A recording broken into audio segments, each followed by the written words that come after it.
What do you do when the man everyone laughed at walks into a room full of the most dangerous professionals in the country and leaves them all speechless in 7 seconds? Grant Holloway hadn't fired a weapon in 11 years. Wasn't supposed to matter anymore. But somebody had been watching the most powerful woman in American aerospace for 18 months, mapping her routines, testing her blind spots, waiting for the right moment to destroy everything she built. And the only person who noticed was the quiet single father everyone had already dismissed. If this story already has you hooked, hit that subscribe button right now and follow Grant's journey all the way to the end, because what's coming will shake you. Drop a like and tell me in the comments, what city or country are you watching from? I want to see how far this story travels. The morning Grant Holloway drove to the Stratos Dynamics evaluation, he stopped twice. Once for gas, because his truck was running on fumes and he hadn't noticed. Once at a red light where he sat 3 full seconds after it turned green, staring at nothing, his hands loose on the wheel. The driver behind him laid on the horn. Grant didn't react. He just put the truck into gear and kept going. That was the thing about Grant that most people mistook for slowness. He didn't move until he was ready, and when he moved, he was already 3 steps ahead of whatever was happening. He was 37 years old by most measures, but in certain ways he carried himself like a man who had already lived twice, once with tremendous purpose and once with tremendous loss, and was now somewhere in the long, quiet stretch between the two. His hair was cut short out of habit rather than vanity. His face had the kind of lines that came not from age, but from years of watching exits, scanning crowds, and never quite letting himself fully relax in any room he entered. He wore dark slacks that morning and a button-down shirt he'd ironed himself the night before, while Lily sat at the kitchen table doing her history homework. His shoes were clean but old. The left sole had a small separation at the toe that he'd glued back twice. He noticed it every time he looked down, and he looked down now, and he looked down as he parked the truck in the Stratos Dynamics visitor lot and sat for a moment studying the building. It was the kind of building designed to make you feel small before you ever walked inside. Glass and steel, 40 stories, the company name in brushed silver letters, 3 feet tall across the facade. The parking lot alone was bigger than the entire apartment complex where Grant and Lily lived. He climbed out of the truck, buttoned his shirt at the collar, and walked toward the entrance. He almost didn't go at all. That part Lily knew was actually her fault, though she'd spent 2 weeks preparing for the conversation and another 3 days waiting for the right moment, which never came. So she finally just told him over breakfast on his Tuesday. "I sent your resume somewhere," she said, not looking up from her cereal. Grant had his coffee mug halfway to his mouth. He set it back down. Where it wasn't a question. The flatness in his voice was the version of alarm he used when he was trying not to actually show alarm. Stratos Dynamics. Lily finally looked up. She was 16, with her mother's dark eyes and Grant's stubborn jaw, and when she had decided something, she had this way of planting her chin slightly forward, like she was bracing for impact. Posted a security director evaluation last month. I put your resume in. Lily, you're qualified. You're more than qualified. You're the most qualified person I know, and you've been working the overnight shift at a parking garage for 3 years. That's not... Dad, her voice didn't waver. You got the evaluation appointment. They want to see you Friday. Grant stared at her across the kitchen table. Outside the window, a garbage truck groaned past on the street below. The fluorescent light above the sink flickered once, the way it always did in cold weather. You should have asked me, he said quietly. I know. She held his gaze. You would have said no. He didn't argue that, because they both knew it was true. He was quiet for a long moment. Lily watched him, not pushing, just waiting, which was something she'd learned from him actually, the patience of someone who understood that silence wasn't empty. Friday, he finally said. 9 in the morning. He picked up his coffee mug and drank from it. The conversation was over, but Lily saw something cross his face in that last moment, not excitement. Nothing as clean as that. Something older. Something that had been sitting under everything for a very long time, waiting to see if it still had a reason to move. The lobby of Stratos Dynamics was all white marble and ambient light, and the particular kind of controlled temperature that expensive buildings maintain, regardless of the season, sealed off from weather, from street noise, from anything organic or unpredictable. A security contractor in a fitted gray suit checked Grant's ID at the front desk with the brisk efficiency of someone who had processed 300 people that morning and expected 300 more before lunch. The man didn't look at Grant's face, just the laminated card, then pointed toward a bank of elevators. 17th floor, evaluation suite. You'll see the signage. Grant nodded and walked toward the elevators. He passed a group of 4 men waiting near the lobby seating area. They were contractors too. You could tell by the way they held themselves, the practiced ease of men who had spent years in professional spaces and knew it. 2 of them were talking in low voices. One was scrolling his phone. The 4th was the largest man in the group, 6'3" or close to it, built in the particular way that announced itself before he spoke. Travis Kane. Grant didn't know the name yet, but he clocked the man the way he clocked everything automatically, without judgment, just information. Wide stance, jaw set like he was used to people moving out of his way. The gray suit fit him well, which meant either it was custom or someone had spent money making sure it appeared that way. Travis Kane glanced over at Grant as Grant passed. His eyes moved from Grant's face to his shoes and back up again, and something shifted in his expression, the faintest recalibration. No, the way a calculator resets when the input comes in below the expected value. He turned back to his conversation. Grant pressed the elevator button. The 17th floor evaluation suite was a long room with gray carpeting and no windows.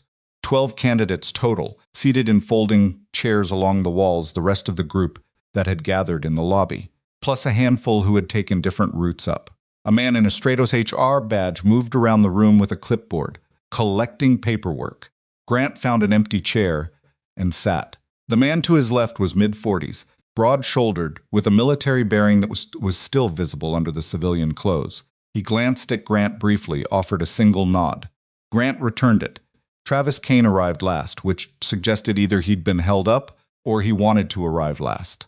He filled the room when he walked in, not rudely, but the way certain people do, the kind of presence that reorganizes the air around it. 2 of the other candidates straightened slightly when he entered. He sat in the only open chair across from Grant and stretched one arm across the back of the empty seats beside him.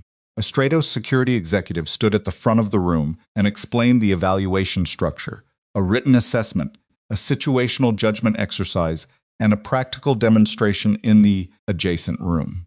The practical demonstration involved a controlled scenario candidate would be placed in a room and asked to assess and respond to a threat situation in real time.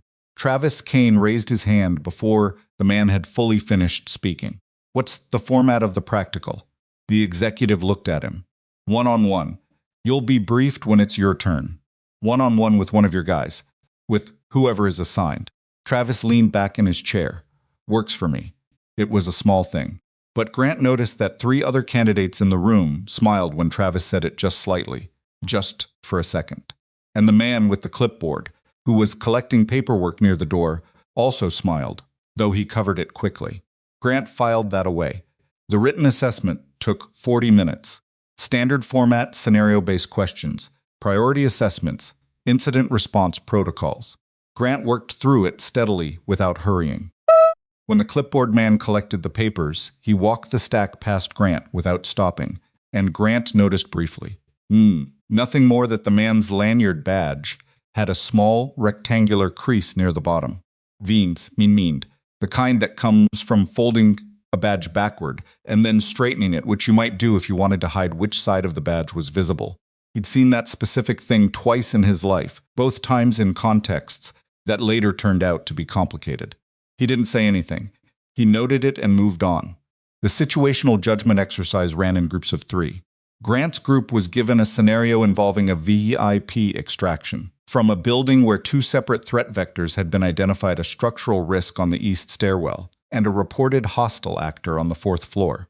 The group had 60 seconds to assign roles and propose a protocol. The other 2 candidates talked over each other for most of the 60 seconds. With 15 seconds left, Grant said quietly, "East stairwell is the distraction. If someone wanted to pin down a security team, that's exactly the report they'd plant. Fourth floor is real. Get the VIP to the service elevator on the west side and bring them down to the loading bay, not the lobby. Both candidates turned to look at him. One of them said, "How do you know the structural report is false?" Grant said, "But you don't have 60 seconds to verify. You pick the route with the smaller exposure window and you move."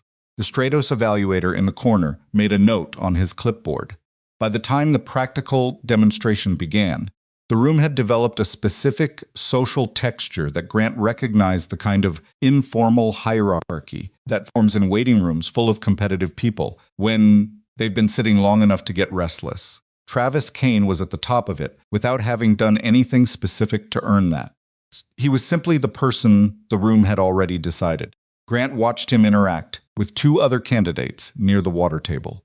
Travis had a particular style, easy, generous, a little dangerous.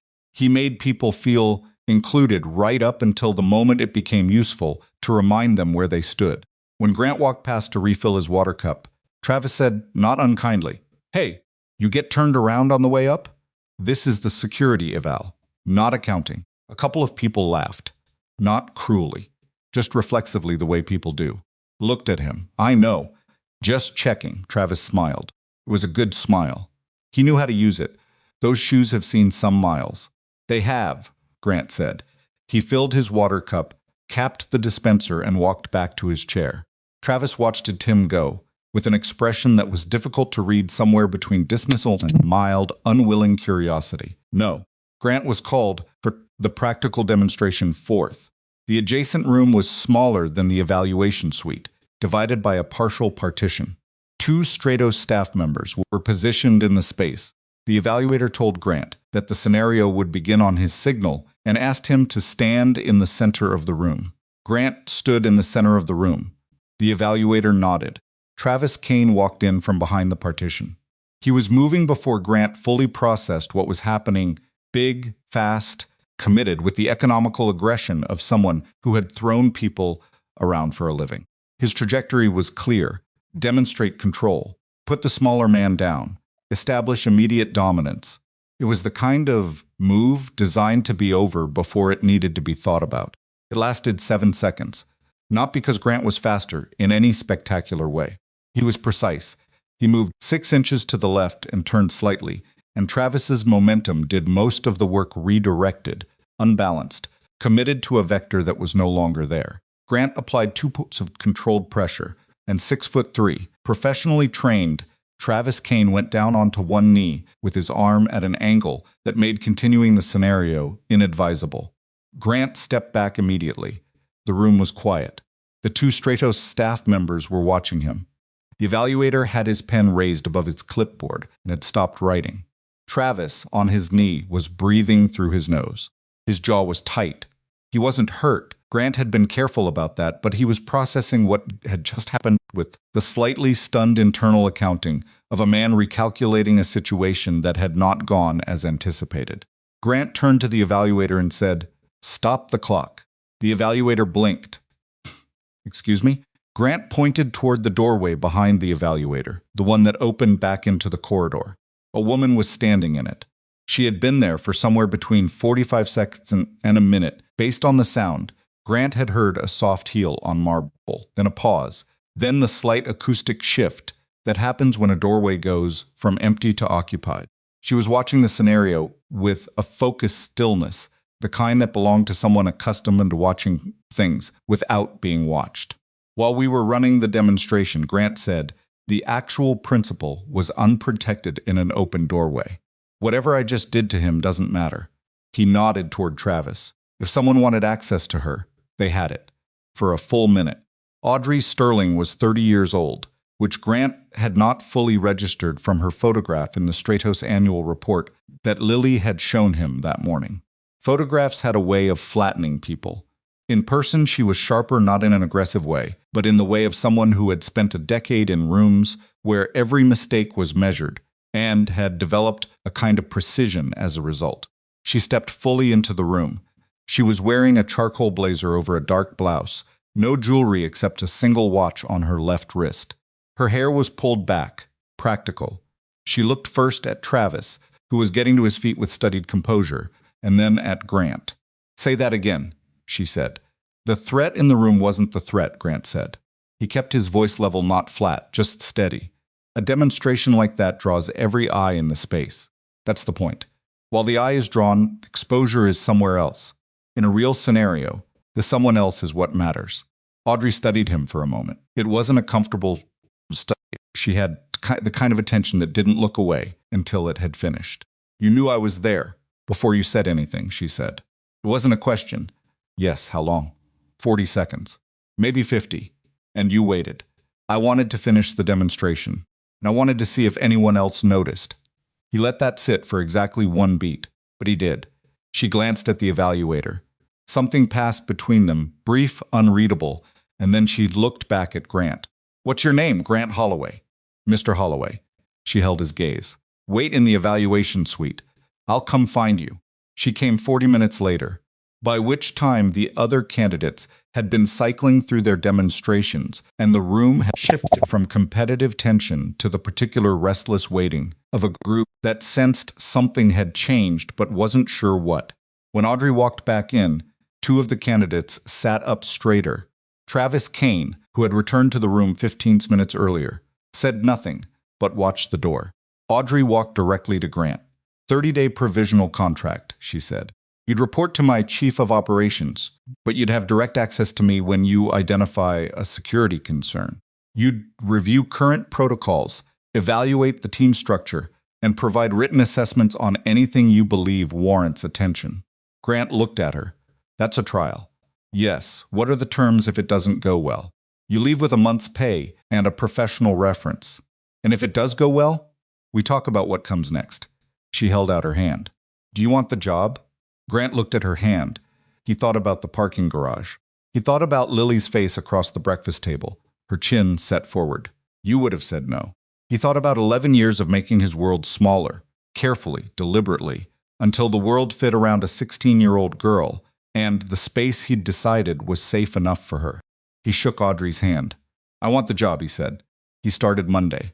The first 3 days were orientation badge access, briefings from the chief of operations, a stack of documentation about Stratos Dynamics that would have taken a less determined person 2 weeks to read. Grant read it in evenings at the kitchen table, while Lily did homework across from him, the two of them in the particular comfortable silence of people who have learned to share a space without filling it. On the fourth day, Grant asked for the security logs, the current ones, the last 18 months. The operations coordinator, a man named Derek, young, efficient, slightly nervous, in the way of someone who wanted to do his job well and wasn't always sure what that meant, looked at the request for a moment. All of them, Derek said. All of them. That's a significant volume. Derek hesitated. Can I ask what you're looking for? Grant looked at him. I don't know yet. That was the honest answer. He wasn't looking for anything specific. He was reading. The same way you read a landscape when you're approaching unfamiliar terrain, not hunting for a specific landmark, just taking in the shape of things, the way the light falls, the places where the ground doesn't look quite right. He spent the next week in a borrowed office on the 14th floor with the logs, travel schedules, access records, and vendor contract files spread across 2 monitors. He made no notes that he didn't personally file. He asked no questions that he wasn't prepared to explain if someone asked why he'd asked. He found the first anomaly on a Thursday. It was small, a backup route modification logged on a Tuesday afternoon, 6 weeks after a routine vendor security review. The modification had been documented correctly. All the right approval signatures, nothing missing. But the timing was off, in a way that was difficult to explain. The review had concluded that the backup routes were adequate and required no changes. 3 days later, the modification was logged anyway. Grant stared at it for a long time. Then he went back through the logs and looked for other Tuesday modifications, following vendor reviews. He found 2 more. Different dates, different categories. One in the access credential system, one in the emergency response protocol documentation. Both correctly filed. Both occurring within a 72-hour window after a review that had concluded no changes were necessary. He didn't say anything to Derek. He didn't say anything to anyone. He went home that evening and sat at the kitchen table and ate dinner with Lily. who told him at length about a disagreement between two of her friends that had apparently consumed the entire school week and required nuanced arbitration that she did not feel she had adequately provided. Grant listened to all of it. He asked 3 questions, all of which Lily said were exactly the right questions. When Lily went to bed, Grant sat at the table for another hour. Someone had been making small, careful, correctly documented changes to Audrey Sterling's security infrastructure for at least 18 months. Hacking it. No, breaching it. Working from inside it, within the rules, within the documentation frameworks, just slightly beyond the justifications that the reviews had provided. Someone who knew how oversight worked and understood precisely how to stay inside its boundaries while doing something that shouldn't be happening at all. Grant turned off the kitchen light and sat in the dark for a minute. Then he went back to work. He didn't tell Audrey yet. That decision was deliberate. What he had was a pattern. 3 data points was a pattern, not a conclusion. And he needed more before he brought it to the person most directly at risk. Because he didn't trust her. Because in his experience, telling someone they were being targeted before you understood. The full shape of the threat was itself creating exposure. Changed their behavior when they knew they were watched. And changed behavior was visible. He kept reading. By the end of his 2nd week, he had 9 anomalies. They spanned access records, travel documentation, emergency protocols, vendor contracts, and 2 instances in the communications infrastructure. The pattern had a shape now. Someone was not just monitoring Audrey's movements. They had been systematically for 18 months testing and adjusting the systems designed to protect her, not breaking them, but calibrating them, learning what would hold and what wouldn't, finding the seams, preparing something. Grant sat with that knowledge for 2 full days before he walked into Audrey's office. She was on a call when he arrived and held up one finger without looking away from the window. He waited.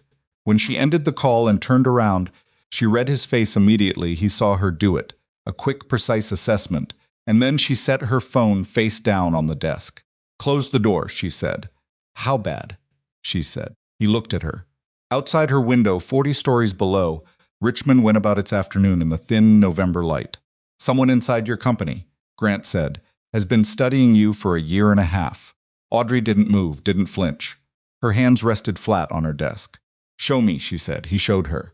And neither of them left the office for the next 4 hours. The 4 hours they spent in Audrey's office that evening were not comfortable ones. Grant walked her through everything methodically. Not because he thought she needed it slow, but because he had learned that when you showed someone a threat that had been building for 18 months inside their own house, the instinct was to jump to the end before you'd fully absorbed the middle. He needed she to see the shape of it the way he had seen it, piece by piece, so she understood not just what had happened, but how it had been allowed to happen without anyone noticing. She didn't interrupt much. That surprised him slightly. He had expected, based on nothing specific, just the general profile of someone who had built a billion-dollar company before 30 more pushback, more of the particular defensiveness that comes when someone is shown a vulnerability in something they believed they controlled. Instead, she listened, and when she asked questions, they were precise ones. "This modification here," she said, pointing at the screen. "The access credential change from 11 months back. You said the timing was off. What exactly does that mean?" The vendor review closed on a Friday afternoon. Recommended no changes. The credential adjustment was logged the following Monday morning, 7:42 a. under a maintenance authorization that references the vendor review as justification. But the review said no changes were needed. Grant confirmed. The modification uses the review as its paper trail anyway. If you're reading fast, if you're reading 100 logs a month, you see a vendor review and a maintenance authorization, and you move on. They match on the surface. Audrey was quiet for a moment. Who filed it? The authorization carries Derek Chen's credentials. Something moved behind her eyes. Derek wouldn't, Todd Grant said, which means someone used his credentials, or someone accessed the system through a pathway that routes through his account. That's a different problem than Derek being the source. She leaned back in her chair. Outside the window, the November sky had gone fully dark, and the Richmond skyline was doing what it did at night, not spectacular, just a low, reliable glow, the kind of city that didn't feel the need to perform. "Whoever this is, Audrey," said slowly. "They've been inside my security infrastructure for a year and a half and nobody caught it." "Nobody was looking for it," Grant said. "That's not the same thing. What they did was designed specifically to pass standard review. It would pass standard review today if I hadn't pulled every log back to baseline and mapped the modification windows against the review cycles." "Why did you do that?" Grant considered the question. "'Cause the first one bothered me.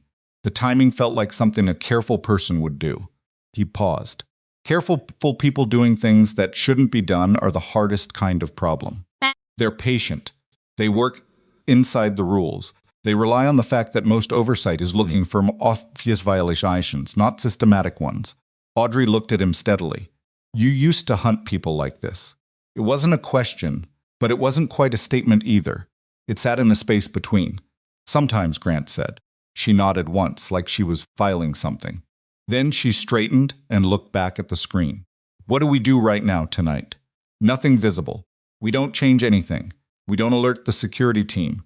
We don't adjust any protocols. If whoever is doing this has any kind of monitoring on their own modifications, and a careful person would even change an response pattern tells them they've been found. We do nothing. We do nothing obvious." I keep reading. "I keep mapping. And in the next few days, I'm going to need to look at something outside the internal logs." "Financial relationships," Grant said. "Vendor contracts, consulting agreements, anyone who's had authorized access to your systems in the last 2 years. Whatever is happening inside Stratos, it's connected to something external. These modifications aren't random, they're purposeful. Someone outside this building has a reason to want your security infrastructure calibrated the way it's been calibrated." Audrey was quiet for a long moment. When she spoke, her voice was level controlled, but underneath it something had tightened. "You're describing a coordinated effort to make me vulnerable." Before Project Orion, Grant looked at her. He had read about Project Orion in the company documentation, the revolutionary propulsion technology that Stratos Dynamics was scheduled to unveil in the coming months, the kind of development that reshapes entire industries and the valuations that follow them. He had understood immediately why it mattered. "Yes," he said again. Audrey pressed 2 fingers against her temple, briefly, then dropped her hand. "Right," she stood up, which meant the meeting was over. "Keep going." And Grant, she stopped. "Tell me before you tell anyone else." "Was already the plan," he said. He kept going. The financial relationships took him 3 days to begin untangling, partly because the authorization chain for accessing that level of documentation required clearance that Derek had to process. And Grant didn't want Derek asking why. So he came at it sideways, through the vendor contract files he'd already been cleared to access, working outward from there. Cross-referencing payment records against the names attached to the system access logs. Most of what he found was exactly what it looked like. Legitimate vendors, legitimate contracts, legitimate access patterns. Stratos Dynamics was a large company with a complex supply chain and dozens of authorized third-party relationships, and the vast majority of them were entirely unremarkable. But on the 9th day, Grant found the first shell. It was embedded in a consulting agreement, a cybersecurity advisory firm, listed as Halcyon Strategic Partners, contracted 18 months ago for a 90-day security assessment. The contract was clean, correctly executed, fully authorized at the executive level. The firm's credentials checked out on the surface. When Grant traced the corporate registration, Halcyon Strategic Partners had been incorporated 7 weeks before the Stratos contract and had no other publicly visible clients or operating history. A consulting firm with one client, incorporated specifically for one engagement. Grant sat with that for a long time. He started pulling threads. It took him 4 more days, working evenings at home after Lily went to bed, running searches through public records databases and corporate registration filings across 6 states. The corporate structure was layered. Halcyon rolled up to a holding company, which rolled up into another holding company, which traced back to a private investment entity operating out of Delaware. The Delaware entity was called Meridian Capital Advisors. The name meant nothing to Grant at first. He wrote it down, slept 4 hours, woke at 5 in the morning, with the particular alertness that sometimes came when his brain had been working something overnight without him, and went back to the kitchen table. He traced Meridian Capital Advisors through 2 more layers of corporate structure. And then he found the name, Silas Mercer. Grant sat very still at the kitchen table. Through the window above the sink, the sky was just beginning to move from black to the dark gray that comes before actual light. The refrigerator hummed. Down the hall, Lily was asleep. He had not heard that name in 11 years. He sat with it for a long time, not spiraling, not panicking, just sitting with the weight of it, letting it settle into the present tense, where it now lived. His hands were flat on the table. He noticed they were completely still, which meant some part of him had decided is something even before the rest of him caught up. Silas Mercer. 11 years earlier, Grant had been 26 years old and 18 months into his 3rd deployment as a Navy SEAL when a classified route intelligence package was compromised during an operation outside a city that no official document would ever name. 2 men on his team had died. The mission had collapsed. The investigation that followed had never fully concluded who had leaked the intelligence or how, but it had concluded quietly, without fanfare. Particular bureaucratic language of institutional self-protection that the mission had suffered from coordinations, failures, and Grant's career had ended in the gray zone of that language, not dishonorably discharged, cleared, just quietly made impossible to continue. He had carried the weight of those 2 men for 11 years. He had never in 11 years heard Mercer's name connected to that operation. Once. But he had also never in 11 years been in a position to look. He had been a man with a toddler and a wound he couldn't explain, in a world he was deliberately making smaller, because smaller felt manageable, and manageable felt like the only thing he could give Lily with any reliability. The name was in front of him on a kitchen table in Richmond, Virginia, threaded through a corporate structure that led directly into the security infrastructure of the company he'd been hired to protect. Grant made himself a 2nd cup of coffee, went back to the table, and kept working. He told Audrey the following afternoon. He didn't give her all of it at once. He gave her the shell company, the corporate chain, the connection to Mercer.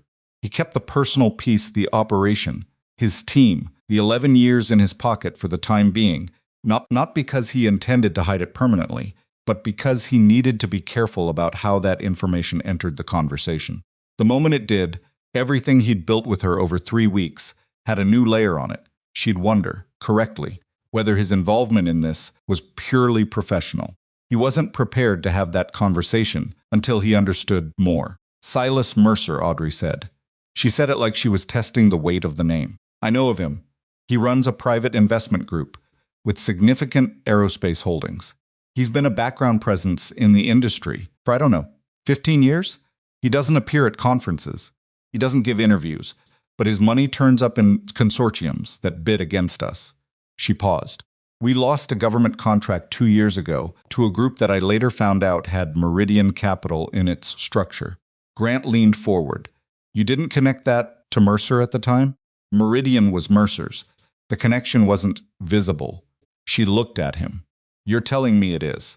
I'm telling you that if you trace the corporate chain far enough, yes. And I'm telling you that the consulting firm that had authorized access to your security systems 18 months ago traces back to the same structure. Audrey was quiet for a moment that felt longer than it was. Someone connected to Mercer got legitimate access to my security infrastructure through a manufactured consulting contract, spent 90 days inside my systems, and then the modification started. Yes. And nobody here flagged the consulting firm as suspicious because on the surface it looked clean. It was designed to look clean, Grant said. This is not a failure of your team. This is a sophisticated long-term operation by someone who understood exactly how your oversight processes work and built around them. She looked at him steadily. Why? Why go to all this trouble? Project Orion, Grant said.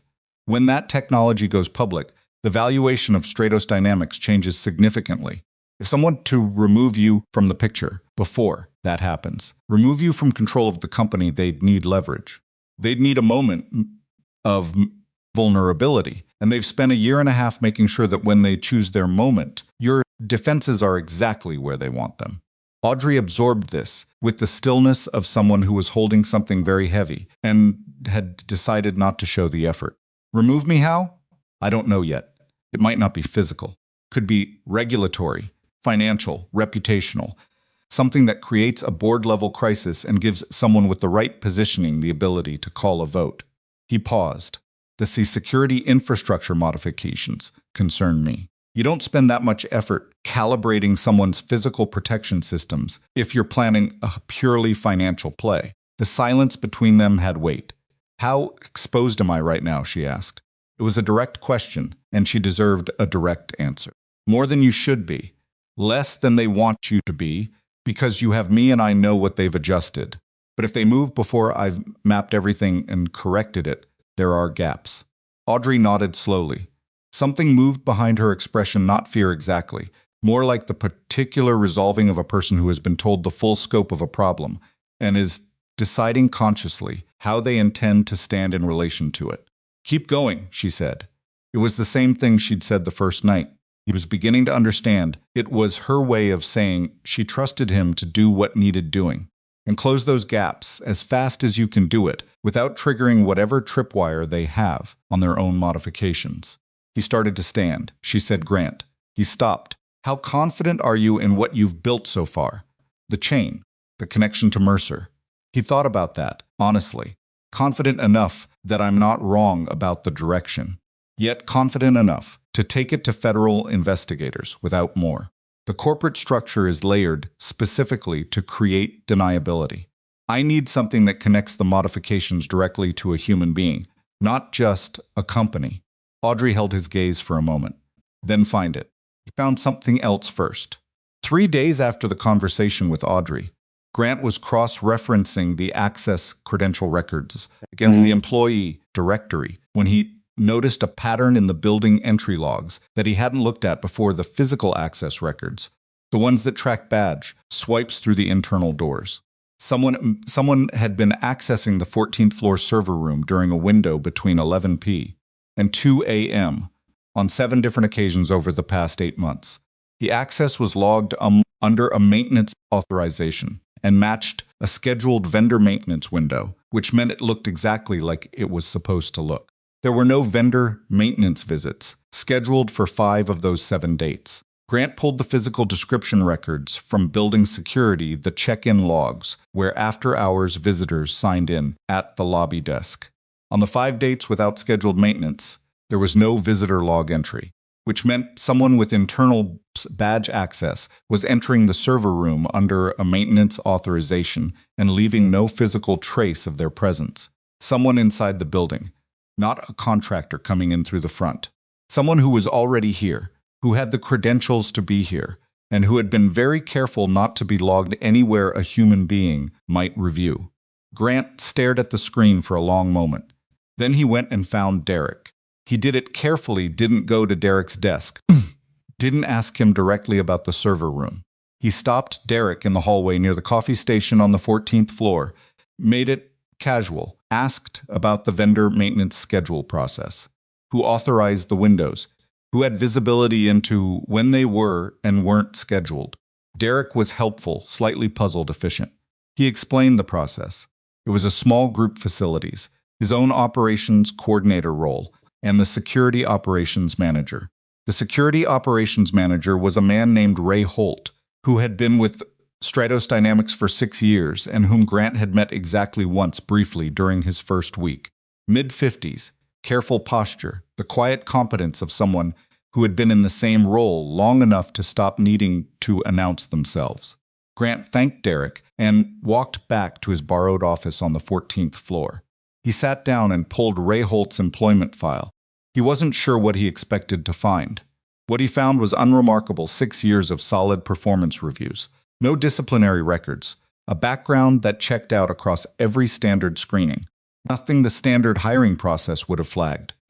But standard hiring processes don't check for shell company relationships. It took Grant 2 days, working carefully to find the connection, and even then, it was thin, the kind of thing a defense attorney could argue 6 different ways. Ray Holt's brother-in-law had a financial consulting relationship with a firm that appeared in Meridian Capital's network 2 years before Holt joined Stratos. The relationship had ended, on paper, before Holt was hired. Thin, but not nothing. Grant documented everything and kept it to himself. The photographs appeared. He found out the way everyone found out, not from Audrey, not from a private briefing, but from his phone buzzing on his desk at 7:40 in the morning while he was reading through a vendor contract from 2 years back. He picked it up and saw a news alert from a financial media outlet he didn't subscribe to, but that had apparently been routed through a news aggregator app Lily had installed on his phone 3 months ago, because she said he needed to know what was happening in the world. The headline read, Stratos Dynamics CEO Audrey Sterling and security contractor linked, sources say. Below the headline were 2 photographs. The first was taken outside a restaurant in Richmond's West End, Grant and Audrey, side by side on the sidewalk. Grant remembered the moment. She had asked him to accompany her to a dinner meeting with a facilities contractor 2 weeks ago because she'd wanted a second read on the contractor's body language during the negotiation. They had stood outside for approximately 90 seconds while her car was brought around. In the photograph, they were standing close as people stand when they're having a quiet conversation on a busy sidewalk, and the angle of the lens made it look like something it wasn't. The second photograph was from inside the Stratos building, taken through the glass wall of a conference room. Grant and Audrey were leaning over a table, looking at the same screen. They were separated by about 8 inches of table. In the photograph, with the light and the angle, it looked like something else entirely. Grant sat very still. His phone buzzed again, Audrey. He picked up. I just saw it. My board chair called me 4 minutes ago, she said. Her voice was controlled, but underneath the control, something was burning. He's calling an emergency board meeting. 3 days.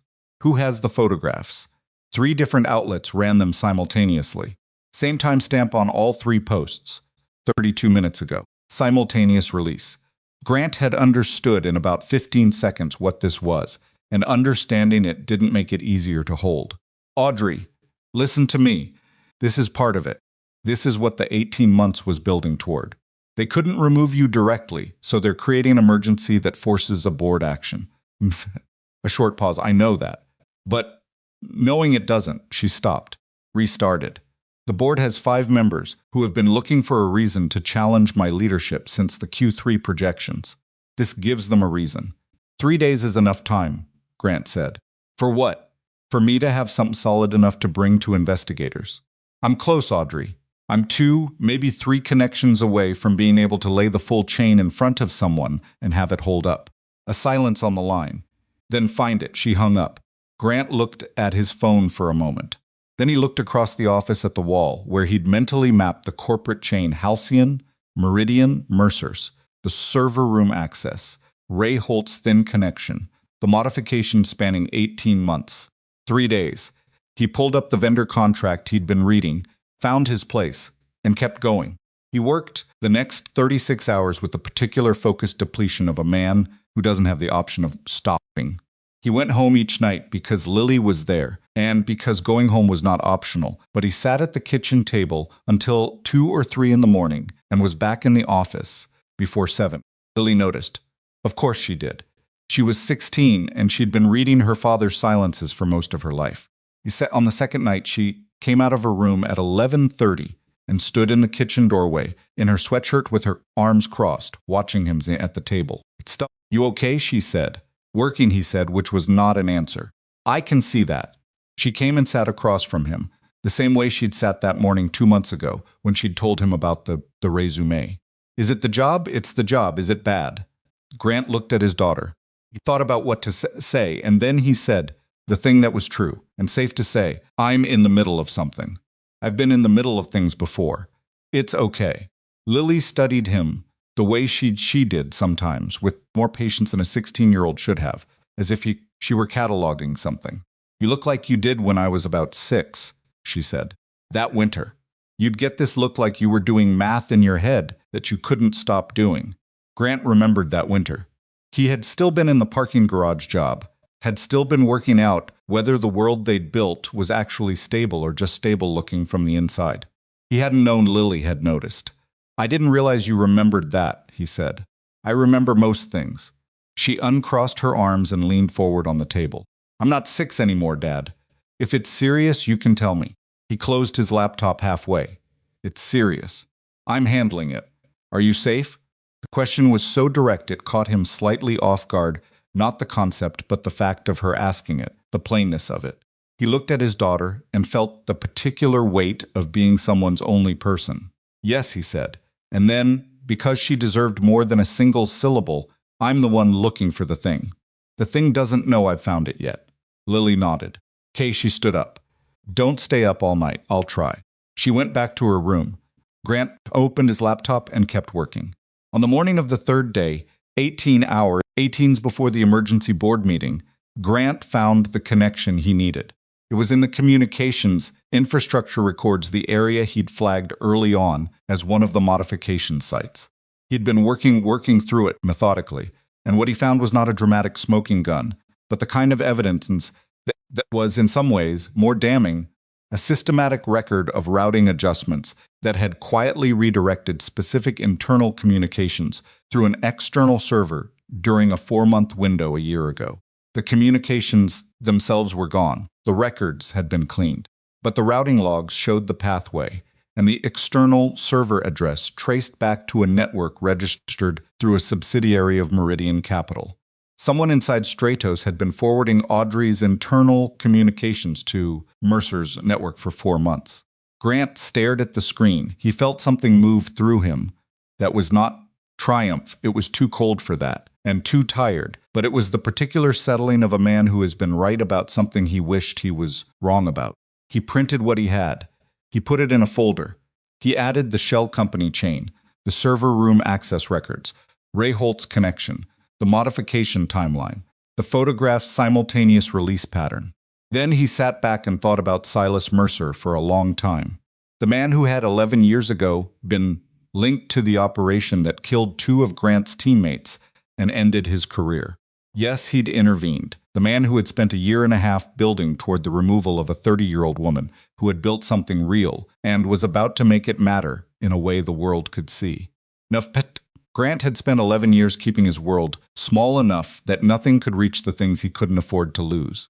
He picked up his phone and called Audrey. I have it, he said when she answered. I have enough. A breath on the line. How much is enough? To bring to federal investigators and have it hold. Enough to present to your board in 3 hours and demonstrate that everything driving this emergency meeting is manufactured. Grant.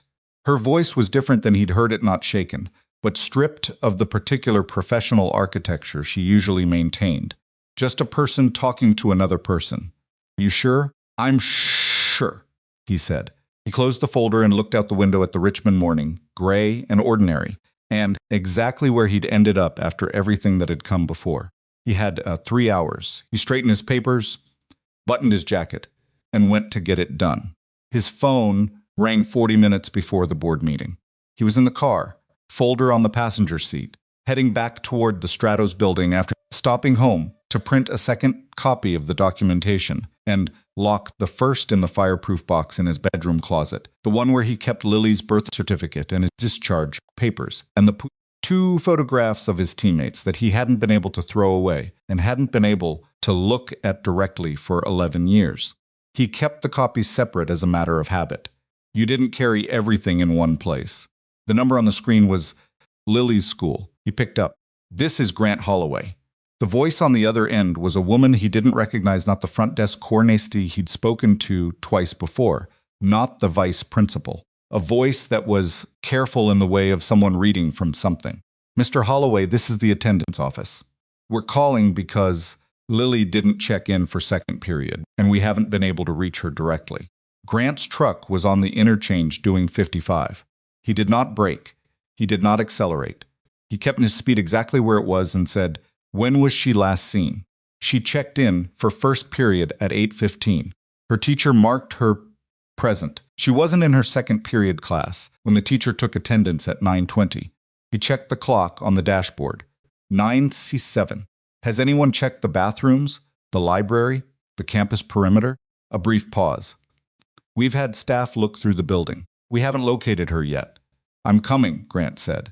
He ended the call. He kept driving toward Stratos for exactly 4 seconds. He made the turn. He called Lily's cell. It rang 4 times and went to voicemail. He called again. Same result. He sent a text. Call me right now, and watch the delivered notification appear under it without turning to a read receipt. Her phone was on, but she wasn't answering it. The school was 12 minutes from where he was. He made it in 8, which required 2 things he normally wouldn't do in city traffic. And he parked in the fire lane because there was no time for anything else, and walked into the main office with the folder still under his arm because he wasn't leaving it in an unlocked vehicle. The attendance coordinator, the woman from the phone, met him at the desk and walked him through what they had, which was not much. Lily had been in first period AP history, had participated in a class discussion about the Missouri Compromise at approximately 8:45, had been seen in the hallway after the bell at 9:08 by her history teacher. After that, nothing. No one saw her leave. No one saw her in the building. Grant asked to see the hallway camera footage. The vice principal, a tired-looking man in his 50s, who had clearly been through enough school day crises that each new one registered as a specific category of exhaustion rather than genuine alarm, pulled it up on his office computer. The camera covered the main corridor from the history classrooms toward the east wing. At 9:11, Lily appeared on screen. She was walking unhurried, with her backpack on one shoulder, and she was looking at her phone. She turned right at the east wing junction, which led toward the library and the east exit. There was no camera on the east exit corridor. Grant studied the footage. Lily's posture was normal. She wasn't being followed. She wasn't rushed. She looked like a 16-year-old who had decided to go somewhere. Is the east exit alarmed? He asked. It has a door alarm, but it's been malfunctioning since last week, the vice principal said. We have a work order in with facilities. Of course it did. Grant looked at the frozen frame of his daughter walking toward an unmonitored exit through a malfunctioning door and felt something very cold move through him that he recognized as the opposite of panic, not calm exactly. But the particular narrowing that happens when everything non-essential is simply gone, and what's left is the problem. He called Lily again, voicemail. He texted, Lily, I need to know you're okay. Text me your location right now. He watched the screen. 3 seconds. 5. Then the 3 dots appeared. A message. I'm fine. I'm at Crestwood Coffee on Maple. I got a message to come here. Dad, I think something's wrong. Grant was moving before he finished reading.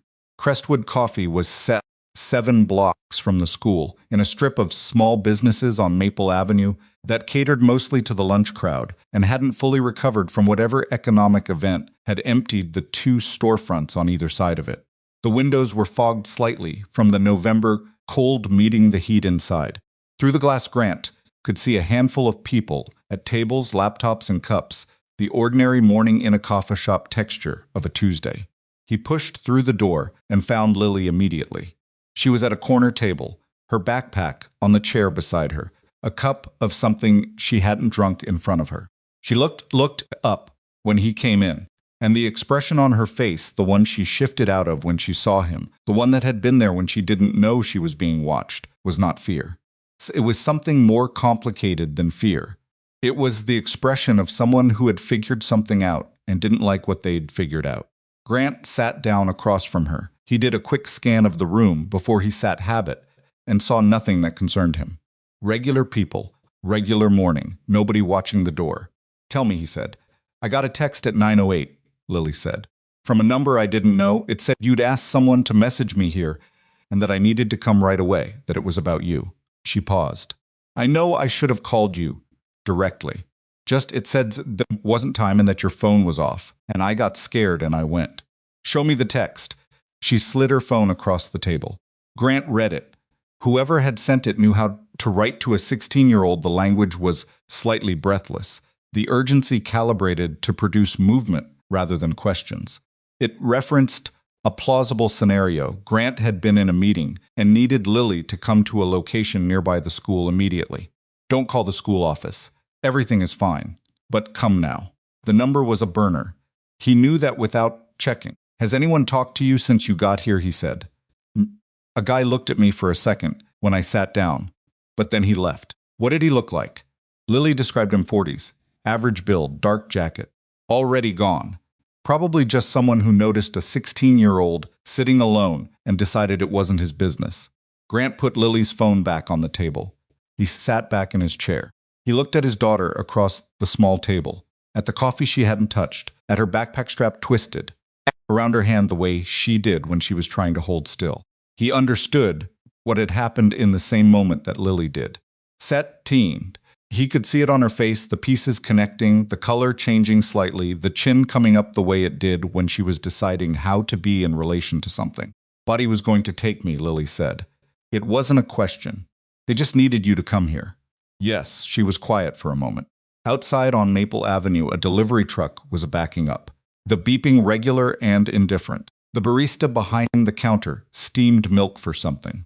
Ordinary world carried on around them with total disregard for the fact that Grant had, approximately 45 minutes before the emergency board meeting at Stratos, that the folder with everything he'd spent 3 weeks building was on the passenger seat of his truck 2 blocks away, and that the people who had spent 18 months engineering Audrey Sterling's removal had just played their final card. They thought you'd leave, Lily said. Leave her. Leave the meeting. Come get me and not go back. That was the idea, Grant said. Lily looked at him across the table for a long moment. She was 16 years old, and she'd been reading her father's silences for most of her conscious life, and she understood Grant knew more than most adults gave her credit for understanding. She understood what was at stake, and she understood what was being asked of her without his having to say it. I'm not hurt, she said. I know, and you have to go. Grant looked at his daughter. He thought about every choice he'd made in 11 years in the direction of making their world smaller, safer, controlled. Every job turned down, every connection kept at arm's length. Every morning he'd gotten her to school, and every evening he'd been there when she got home. The careful architecture of a life built around keeping one person safe because he hadn't been able to keep 2 others alive, and he couldn't hold that if he also lost her. I don't have to do anything, he said. You're my kid. Dad. She said it gently, the way she sometimes did, like she was the older of the 2 of them, like she'd been somewhere he hadn't yet. I'm sitting in a coffee shop on Maple Avenue, 7 blocks from school. I'm fine. The thing they wanted to stop, that's what matters right now. Right? He looked at her. You didn't spend 3 weeks on this so you could walk away from it in a coffee shop, Lily said. And she doesn't deserve what they're trying to do to her. Grant was quiet. The refrigerated display case behind the counter hummed. Someone scraped a chair leg across the floor near the window. You're coming with me, he said. What? I'm not leaving you alone, and I'm not leaving you here, and I'm not taking you home, and I'm not missing this meeting. He picked up the folder. You're coming to Stratos. I'll put you in a secure office, and you'll sit there until it's over. Lily blinked. Something shifted in her expression, surprise, then something quieter. Okay, she said. You're going to be incredibly bored. I have homework. Grant stood up. Let's go. He got Lily established in a small interior conference room on the 16th floor, no exterior windows, key card access, a long table, and a phone, and a view of an air duct, and he handed her his secondary cell phone number on a piece of paper and told her to call the front desk if anything felt wrong. What would feel wrong in an interior conference room, she said. Nothing, that's the point. He paused at the door. You want anything? Coffee? Food? I'm 16. Water? Go. He went. The boardroom was on the 32nd floor, a space Grant had walked past, twice in his weeks at Stratos, but had never entered. It had the specific quality of rooms designed for high-stakes decisions, long table, high-backed chairs, a wall of glass looking south over the city, the kind of uninterrupted view that makes everything below feel theoretical. 5 board members were already seated when Grant walked in, 3 minutes before the scheduled start. He was not supposed to be in the room. He was not on the agenda. He was a 30-day provisional security contractor who had no formal standing in any proceeding that happened at this table. He walked in anyway. Audrey was standing at the head of the table.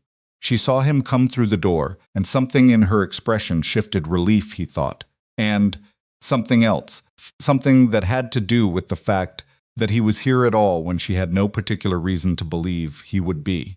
She hadn't known about Lily. He hadn't had time to tell her. The board members looked at him with varying degrees of irritation.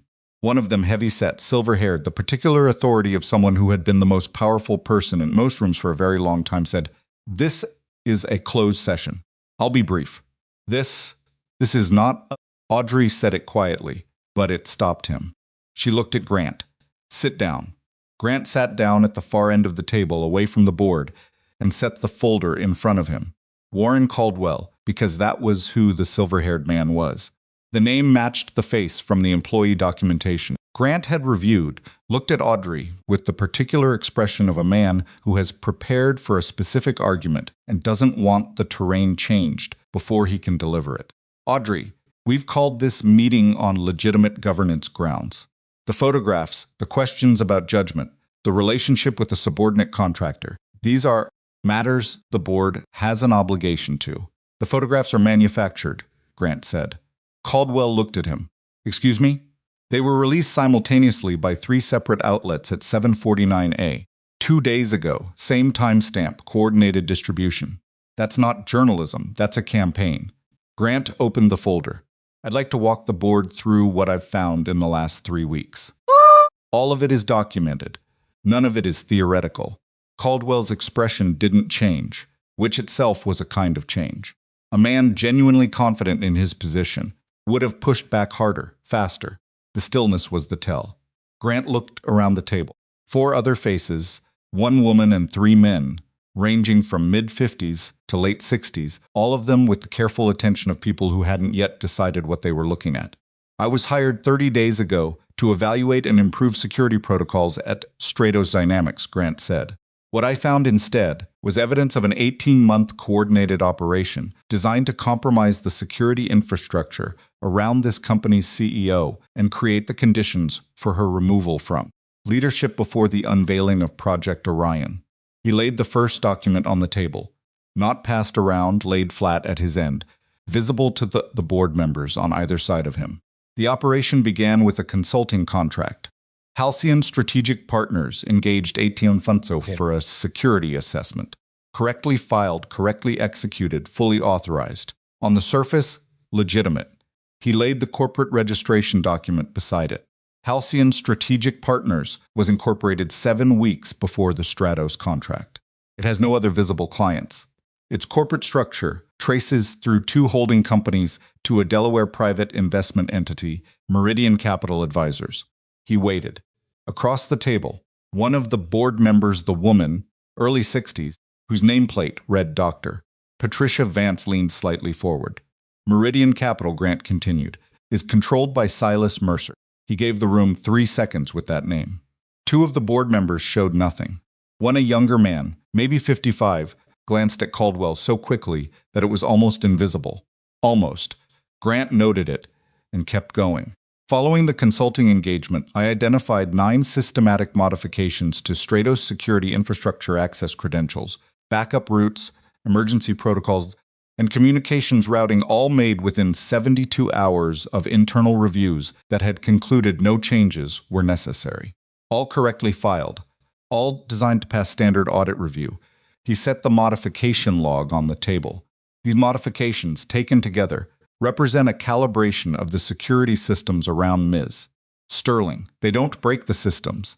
They adjust them specifically to create exposure windows that could be exploited at a chosen moment." Caldwell said, "These are security log excerpts. They could mean..." "I'm not finished," Grant said.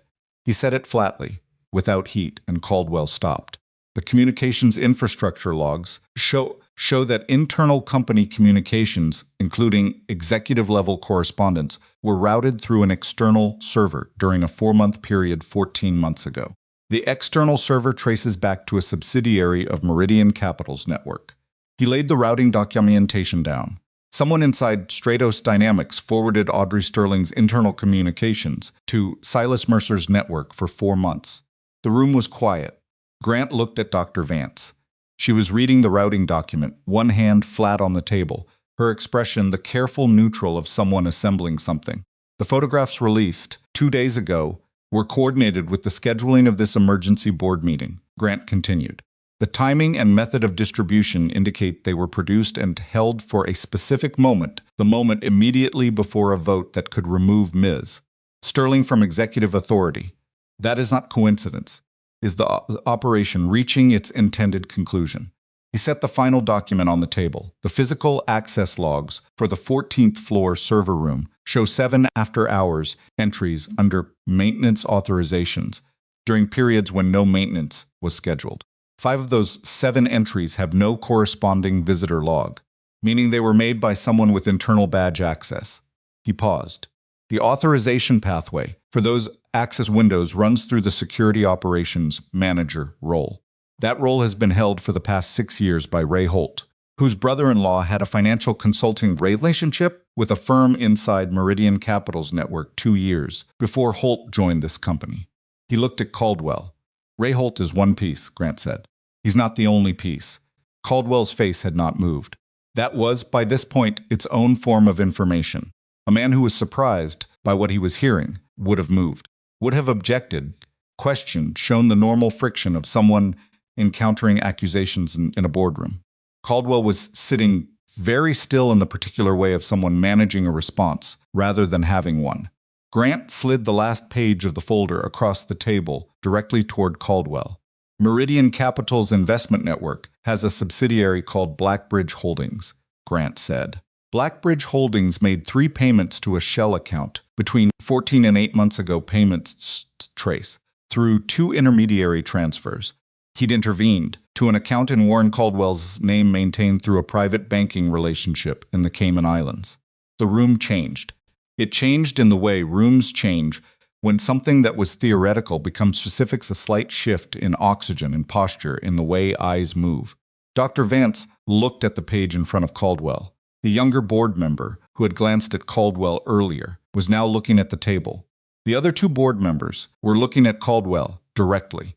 Caldwell looked at the page for a long moment. Then he looked at Grant. These are allegations, he said. His voice was steady. Grant gave him credit for that. They're documented financial transfers, Grant said. The allegations are what they imply. Federal investigators will determine what they mean. You're a 30-day provisional contractor with no legal authority to. What I am, Grant said. I'm also the person who's been looking at your company's security infrastructure for 3 weeks while everyone else was looking at a photograph on the internet. He held Caldwell's gaze.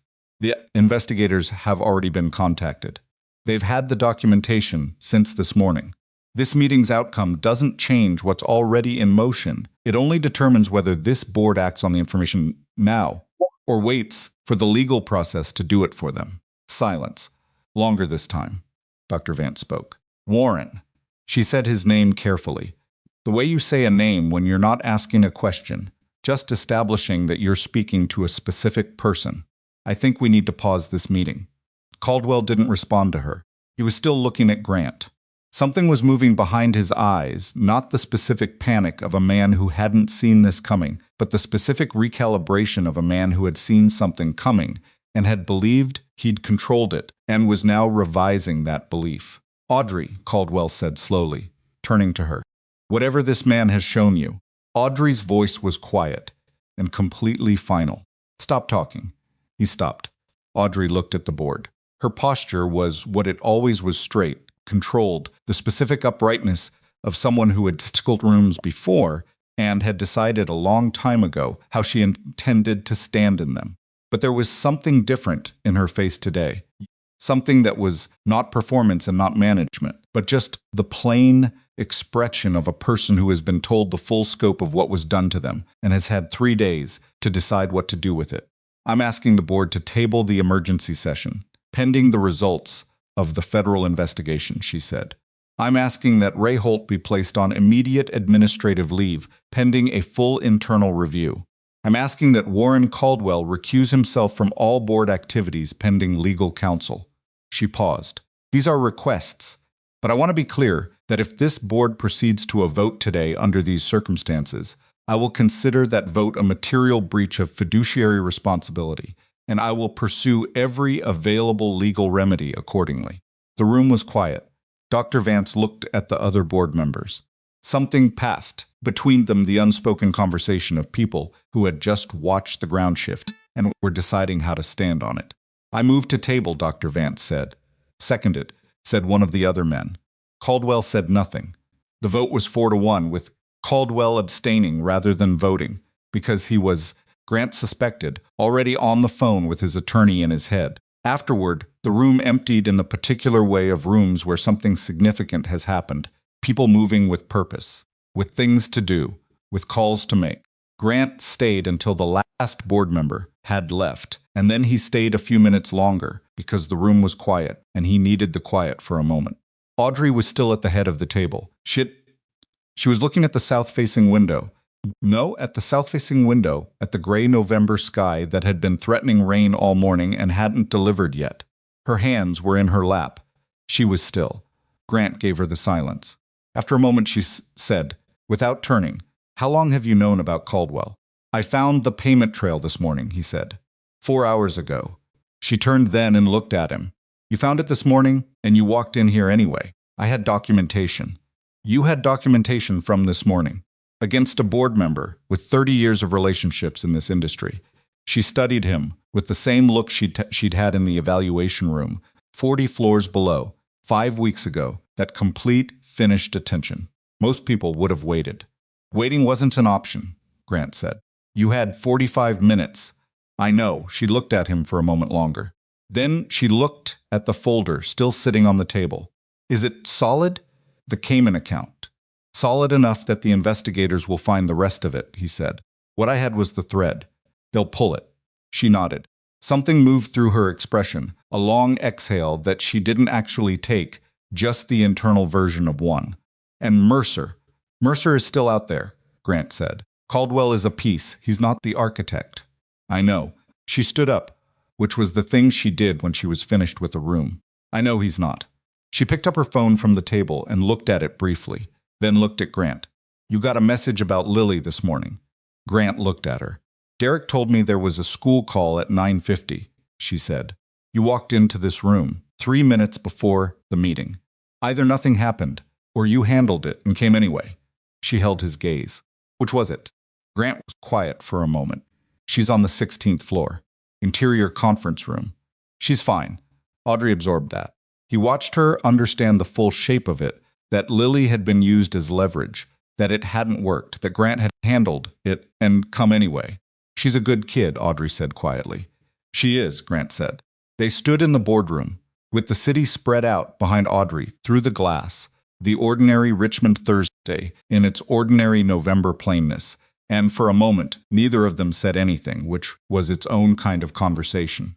Then Audrey said, "Go get your daughter." Grant picked up his folder. He looked at Audrey Sterling, 30 years old, a billion-dollar company still in her name, 4 hours out from a crisis that had been building for 18 months and was now broken open rather than contained, and he nodded once. "I'll be back in 20 minutes, he said. "I know you will," she said.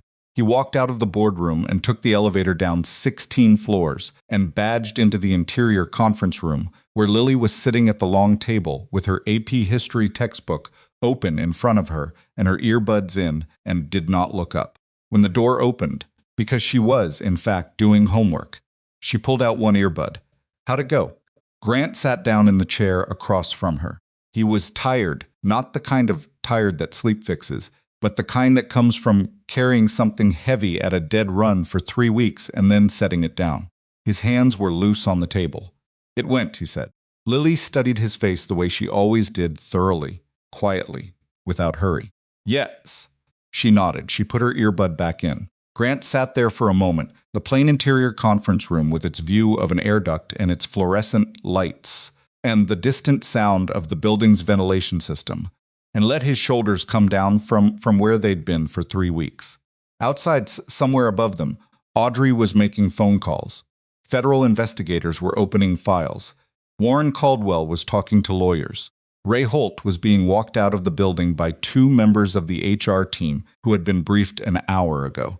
The machinery of consequence was in motion, slow and institutional and grinding, the way it always moved. And Silas Mercer, somewhere in an office, on a phone, watching the day's news, with the particular attention of someone who had just seen their plan fail, was still free. Grant knew that. He sat with it in the conference room while Lily did her homework, and he let himself know it without doing anything about it yet, because there was a time for the next thing, and this wasn't it. Right now his daughter was safe. The meeting was over. The folder was in his hands. He looked at the fluorescent light above the table. One of the tubes was slightly dimmer than the other, the kind of thing that takes weeks to, once you notice, you can't stop seeing it. He sat there in the ordinary imperfect light and let the room be quiet. The days after the board meeting moved differently than the days before it. Before, there had been a specific quality to each morning, a tightness that Grant carried from the moment he woke up to the moment he finally sat at the kitchen table at 2 a. The kind of sustained alertness that isn't adrenaline exactly, but is the body's long-term simulation of it. After that tightness didn't disappear, it just changed shape. The acute emergency was over. What remained was the slower, less defined work of consequence, the federal investigation grinding forward, the internal Stratos review, legal proceedings that would eventually determine what Warren Caldwell and Ray Holt had actually done and what they would answer for. Grant found the aftermath harder in some ways than the emergency itself. During the emergency, he had known exactly what he was doing. He was waiting, and waiting had never been something he was built for. He went back to work the Monday after the board meeting. Audrey had asked him to stay, not in the provisional capacity, not in the trial period language of a 30-day contract, but in the straightforward way of someone who has watched a person do something difficult under difficult circumstances and has revised their assessment accordingly. "I want you to build the security division properly," she said. They were in her office late afternoon, the city going orange outside the window, in the thin winter light. Patch what's broken. Build it right. From the structure up. Grant looked at her. "That's a different job than what you hired me for. That's why I'm asking separately." He thought about the parking garage. He thought about Lily at the kitchen table, chin forward, chin forward. You would have said no. He thought about the folder in his hands walking into a boardroom where he had no standing and doing it anyway, because there wasn't another option. "What's the timeline?" he said. "You tell me, 6 months to get the structure right. Another 3 to get the personnel right after that. I'll need real authority, not advisory. If I identify a problem, I fix it. I don't submit recommendations and wait for approval cycles." "And Travis Kane," Grant said. Audrey raised an eyebrow. "He's good," Grant said. "He's got an ego problem, but that's fixable if you give him something real to do. I'd rather have him on my team than somewhere else." Audrey studied him for a moment. Something moved in her expression, the particular look of someone recalibrating, adjusting an earlier read. "You knocked him down in the evaluation, and you want to hire him." "I knocked him down because the scenario called for it." He got up. Took about 4 seconds for him to understand what had happened. Grant paused. "People who get up and understand fast are worth keeping." "Fine," Audrey said. "Talk to him." Grant talked to him the following Wednesday. Travis Kane was in the building. He'd been brought in on a short contract for the post-crisis security review, and Grant found him in the same 14th floor corridor where Grant had done most of his own work, standing at the coffee station doing the thing people do when they're pretending they're not waiting for something to happen. "You got a minute?" Grant said. Travis looked at him with the expression he'd been maintaining since the board meeting, a carefully constructed neutrality that didn't quite cover the fact that was still working out how to feel about the last 6 weeks. "Sure," he said. They walked to the borrowed office. Grant closed the door. He didn't sit. "I'm building a security division," he said. "I want you as deputy director." Travis was quiet for a moment. His jaw did the thing it did when he was running a calculation.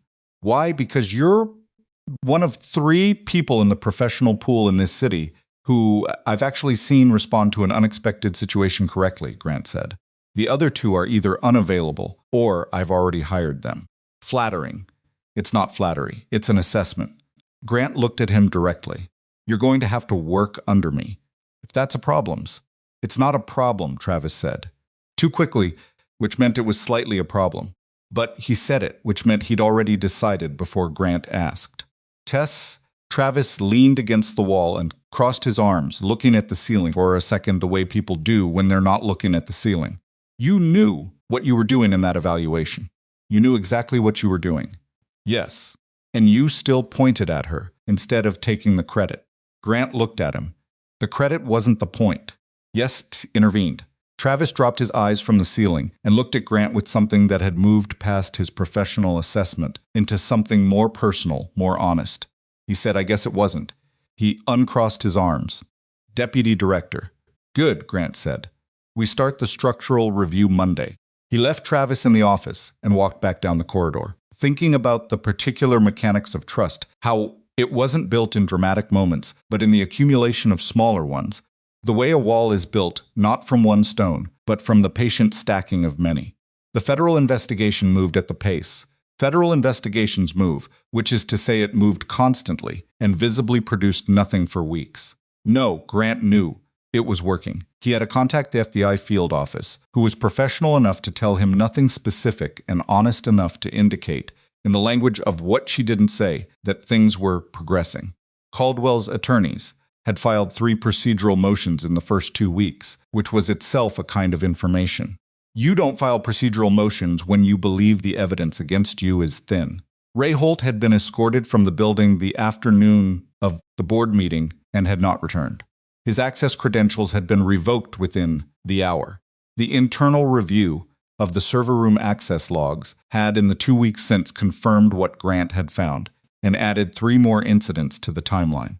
Holt had retained a lawyer and was, according to the HR director, who told Grant exactly as much as he was legally comfortable telling him, cooperating in a limited capacity with investigators, which meant he was trying to negotiate by giving up something smaller in exchange for something larger. Grant understood that. Calculus. It was the calculus of a man who knew where the ladder led and was trying to stop it before it reached him. The question was how far Holt's information extended toward Mercer. Grant didn't know yet. The investigators didn't tell him, and he didn't ask in ways that required an answer, because the investigation needed to proceed without him, in the middle of it. He had given them what he'd built. The rest was theirs. Mercer was not something Grant could simply hand to a process and wait. He'd thought about that since the board meeting. Not obsessively, he was careful about that. Careful not to let the 11 years of weight attached to that name pull the present situation into the shape of the past. This was not about his teammates, not primarily. It was about Audrey, about the operation against her company, about the thing Grant had been hired to stop and had stopped. Mercer fit into that picture as the architect, the money, the person whose network had built the consulting contract and the shell companies and the 18 months of careful manipulation. But Grant also knew that the personal piece wasn't separate. It was real, and it was there. Sitting in the back of everything like a stone in a shoe, the knowledge that the man who had built the machinery that destroyed his career and killed 2 people he'd served with was the same man who had built the machinery he'd just dismantled. That wasn't coincidence. That was the shape of a person who operated a certain way over a long period of time and kept operating that way because no one had ever made him stop. He didn't tell Audrey that piece. Not yet. He wasn't sure how to say it in a way that didn't sound like he was inserting his own history into a crisis, which was not what he was doing, but the explanation would require the whole story. Whole story required a conversation he hadn't yet figured out how to have.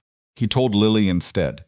He told her, on a Saturday morning in November, 3 weeks after the board meeting, while they were eating breakfast and the kitchen was doing its kitchen things, the refrigerator, humming, the heat clicking on and off, the fluorescent light above the sink flickering the way it always did in cold weather. He told her about the operation, about the 2 men he'd served with, about the intelligence compromise that had ended everything in the 11 years he'd spent carrying the weight of something he hadn't been able to explain or resolve. Lily listened to all of it without interrupting. When he was done, the kitchen was quiet for a moment. She was looking at her plate. Then she looked up. "You thought it was your fault," she said. "I thought I'd missed something. Made an error somewhere that led to it. Did you?" Grant looked at his daughter. "I've gone over it 1,000 times. There was nothing I did or didn't do that caused that compromise. The leak came from outside my team, from Mercer's network, I think, though I couldn't prove it then." He paused. "I know that now. Knowing it intellectually and knowing it the other way, the way where it actually changes how you feel, those are different things." Lily was quiet for a moment. Then she said, "Do you know where he is?" "I have a general idea. The investigators are tracking him." He hasn't left the country. The financial monitoring would flag it, and I'd hear. What are you going to do? Grant looked at her steadily. Make sure he doesn't get away. Lily held his gaze for a long time. She didn't ask him to be careful. She didn't tell him not to do it.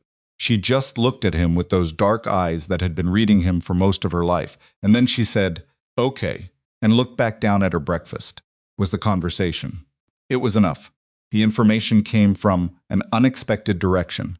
Derek Chen, efficient, slightly nervous Derek, who had processed Grant's logging requests in the early weeks without asking too many questions and had turned out, in the aftermath, to be exactly what he appeared to be, a competent operations coordinator who had been completely unaware of what was happening around him, came to Grant's office on a Tuesday afternoon in late November and stood in the doorway in the particular posture of someone who has decided to say something and is using the act of standing in a doorway as a last chance opportunity to change their mind. You have something, Grant said. Derek came in and closed the door. He sat in the chair across from Grant's desk. Grant had a real desk now, a real office on the 22nd floor, which still felt slightly unfamiliar, like a coat that fit, but that he hadn't broken in yet. I was reviewing the vendor contract archive for the security division transition, Derek said. Going back through everything, auditing what's still active, what needs to be closed out. He set a printed document on the desk. Halcyon Strategic Partners, the consulting firm, the one that was in your documentation. It's technically still an active vendor relationship. But he closed it out when the engagement ended. It's still in the system. Grant looked at the document. Active meaning what? Meaning there's an open communications channel, a secure file transfer protocol that was set up during the engagement for document exchange.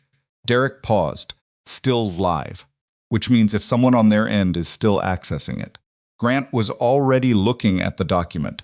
The protocol was a standard secure exchange setup, the kind used routinely for consultant engagements. It should have been closed when the contract ended. The fact that it hadn't been was either an oversight or intentional, and given everything else he'd found about how the operation had been constructed, oversight seemed unlikely. Is there access logging on this channel? Grant said. And the last access, from the external end from Halcyon's credentials, was 11 days ago. 11 days ago was after the board meeting. After the investigation had opened. After Mercer's people would have known that the Stratos office failed. Someone was still checking it. Grant looked at Derek. You didn't touch anything? I found it and came straight to you. Don't touch it. Don't close it. Don't mention it to anyone. He paused. And Derek, good catch. Derek nodded once, stood up, and left, which was one of the things Grant had come to appreciate about him.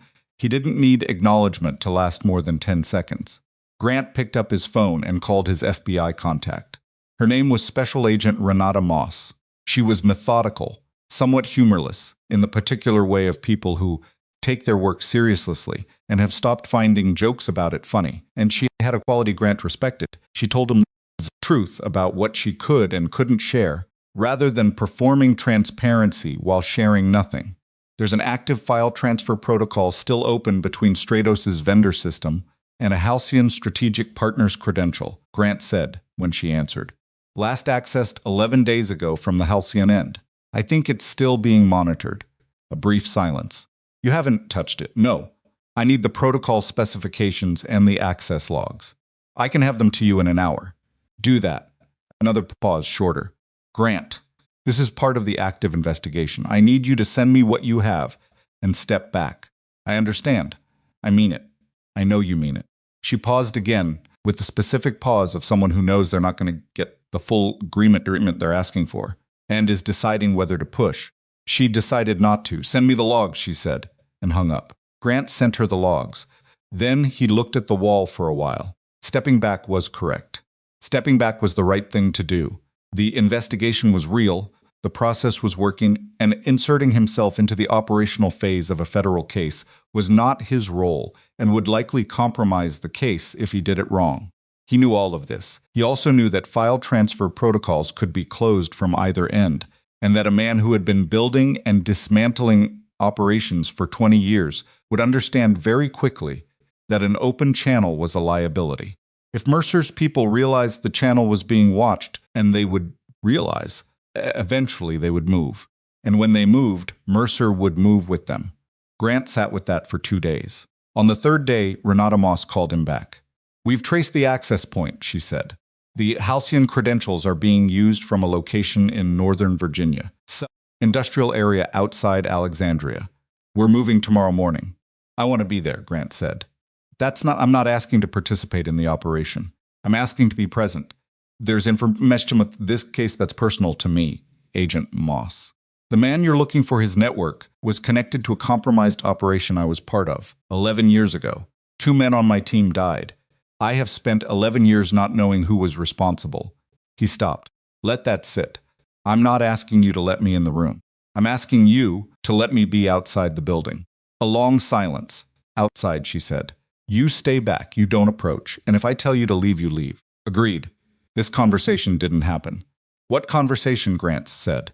"The industrial facility outside Alexandria was the kind of building that existed between what cities plan and what cities become a large warehouse structure from the 80s, converted at some point into office and light industrial use, now occupied at maybe 40% capacity by the look of the vehicles in the lot and the lighting visible through the high windows. It sat at the end of a service road off a county route, surrounded by the particular nothing of suburban industrial zones, gravel shoulders, chain-link fencing, a water tower in the middle distance, the sound of highway traffic that was present but invisible. Grant parked a quarter-mile back on the service road at 4:45 in the morning and sat in the dark. He told Lily he had an early meeting. She had looked at him across the breakfast table at 4:15 with the expression that said she knew what an early meeting was and what it wasn't, but she'd said okay and gone back to her cereal. When he left, she was standing in the kitchen doorway in her sweatshirt, and she said, "Come home," which was all she said. And he said, "I will," which was not a promise he had the authority to make completely, but was the only honest answer. He sat in the dark on the service road and waited. The federal operation moved at 6:02 a.m.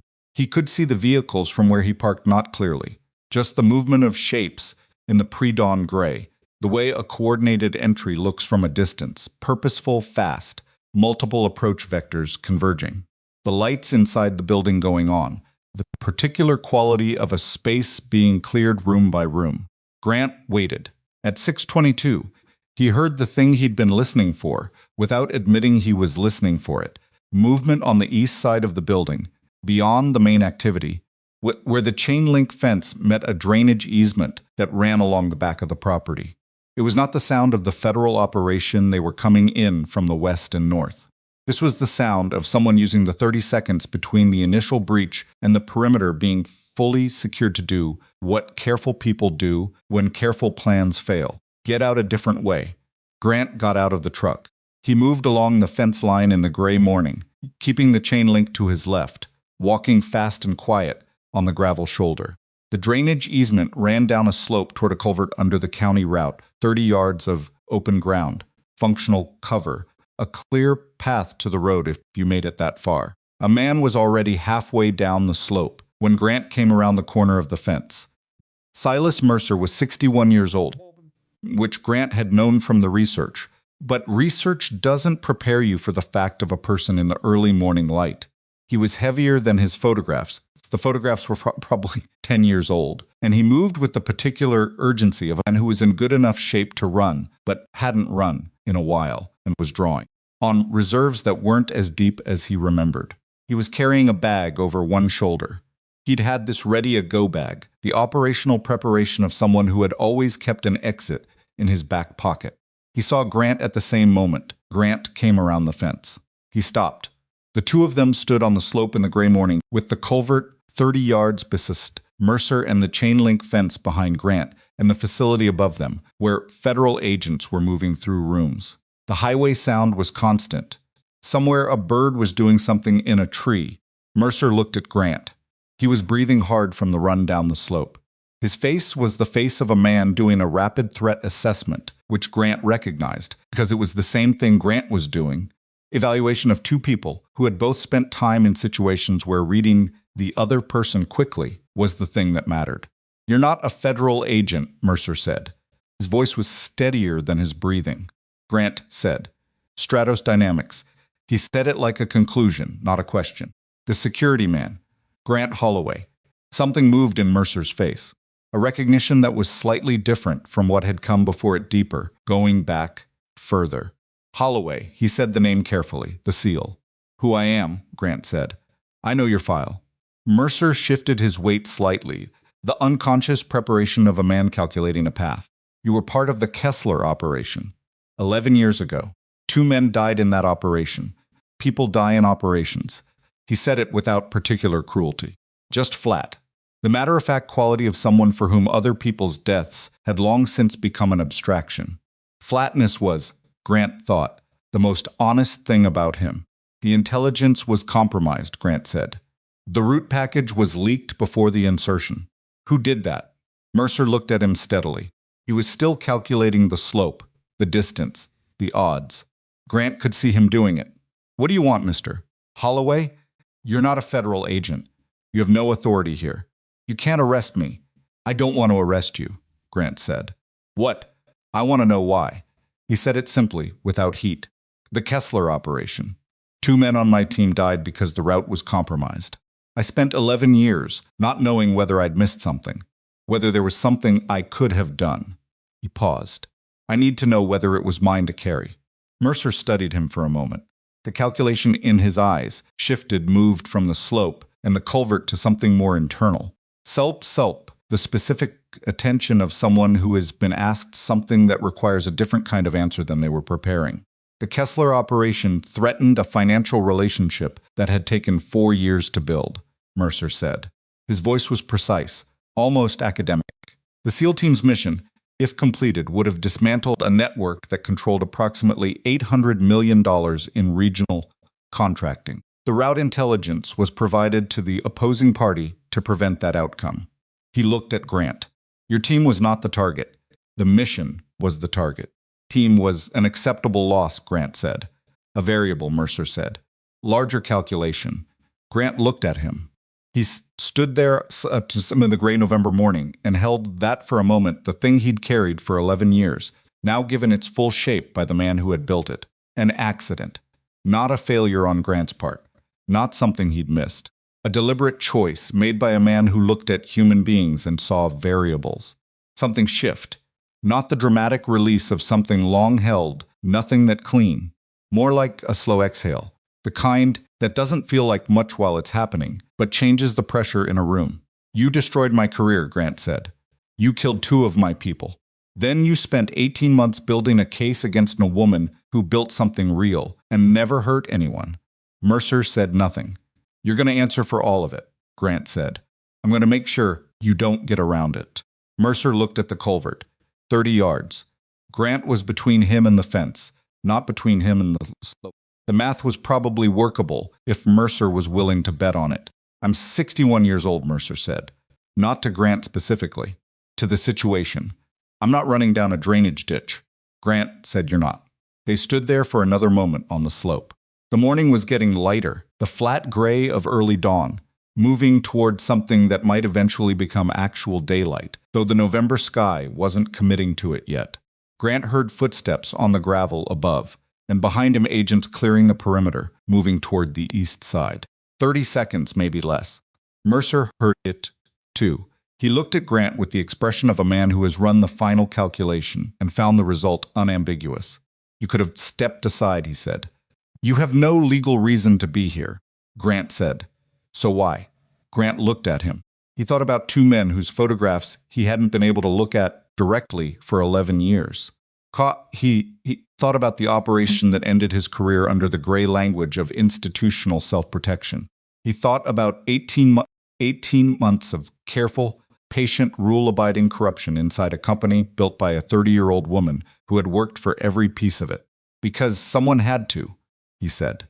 The federal agents came around the corner of the fence 40 seconds later and found Grant Holloway standing on the slope and Silas Mercer sitting on a rock with his go bag between his feet, waiting. Mercer did not resist. He stood when they told him to stand. He put his hands where they told him to put them. He looked at Grant once, briefly, as they walked him back up the slope toward the facility, and what was in that look was not anger and not particularly fear, just the specific recognition of a man who has operated a certain way for a very long time and has finally encountered something that stopped him. Grant watched him go. Renata Moss came around the fence 2 minutes later and stood beside Grant on the slope and looked at the place where Mercer had been sitting. "Outside the building," she said. "I was outside the building," Grant said. She looked at him. "He just sat down?" He sat down. She was quiet for a moment. Then she said, "I'm going to need a statement. Today." "I know, Agent Moss." She looked at him for another second, with the expression of someone deciding how many questions they actually need the answers to.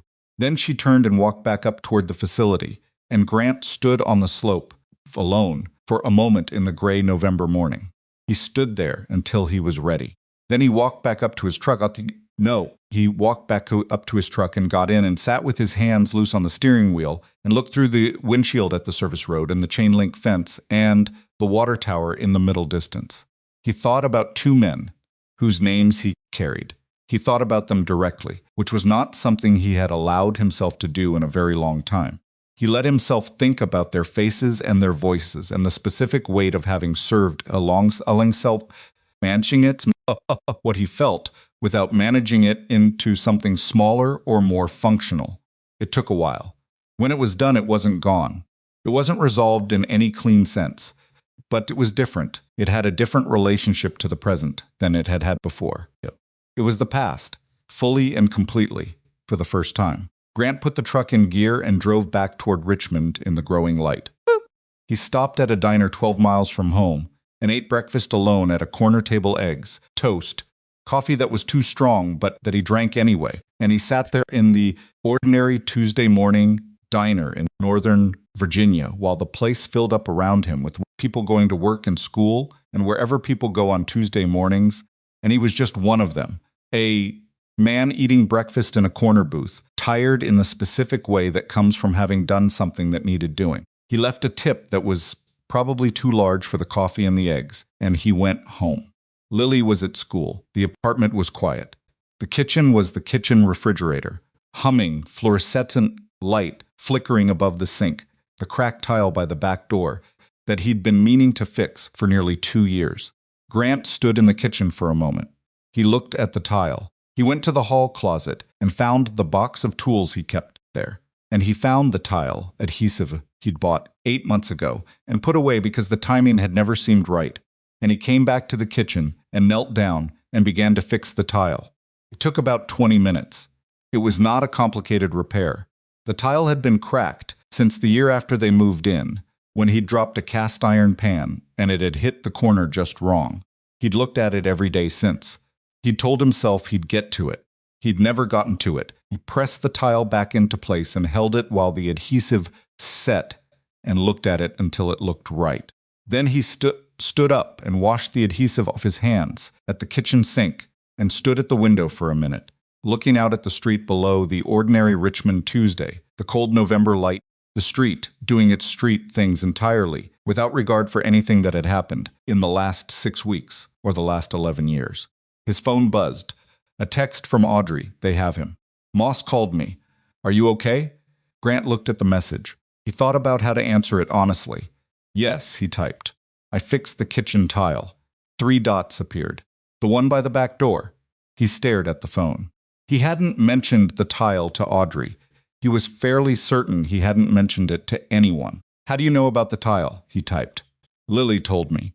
She said you'd been meaning to fix it for 2 years, and that you'd know the hard part was over when you finally did. Grant read that twice. He looked at the tile, the neat repair, the adhesive still faintly visible at the edge, the crack no longer visible. He sat down at the kitchen table. He sat there in the quiet apartment in the November morning, and for the first time in 11 years, he wasn't sitting there because the world needed to be smaller.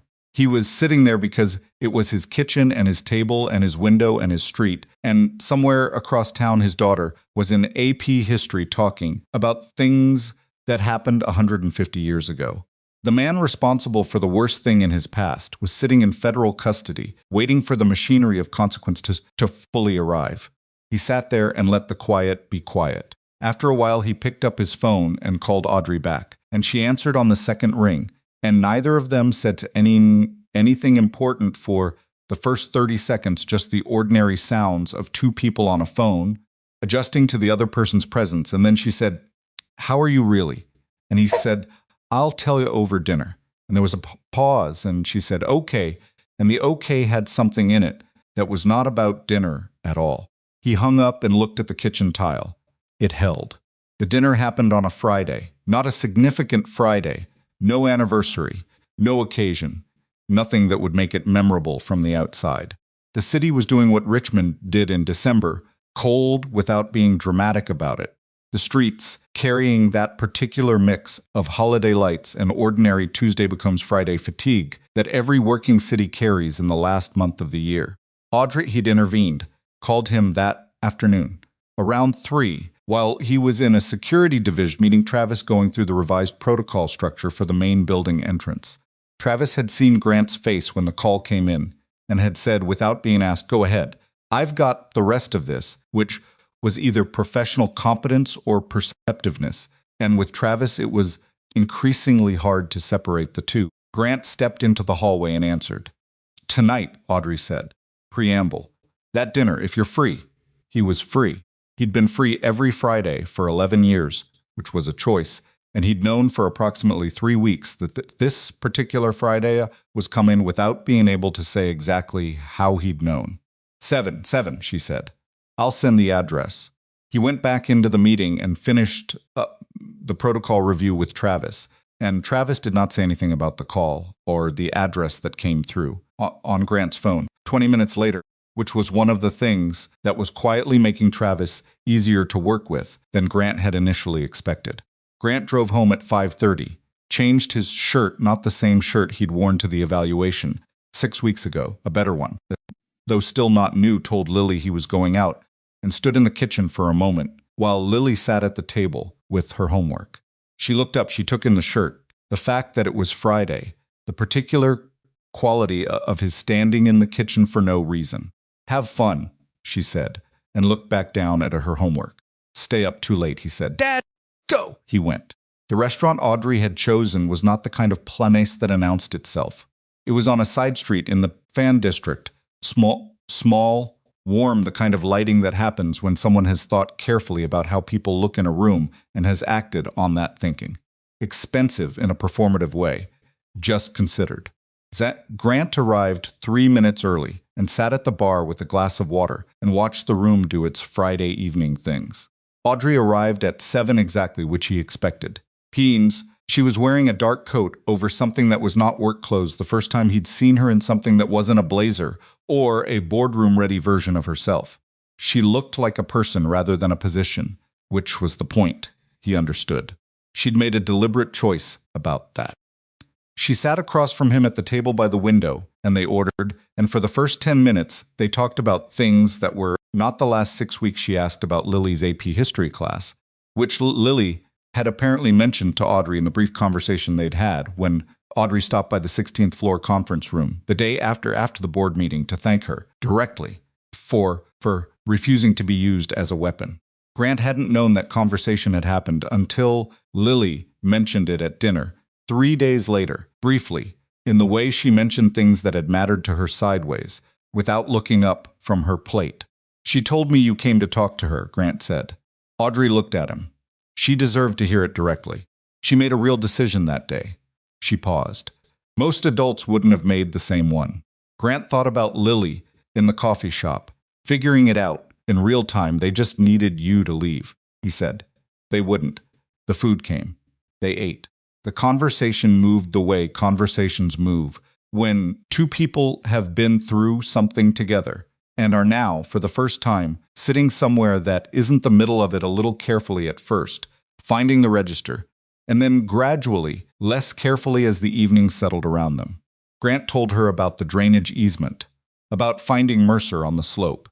He told her what Mercer had said about the Kessler operation. Your team was a variable in a larger calculation, and he told it plainly, without editorializing, and she listened to all of it with the focused attention she brought to things that mattered.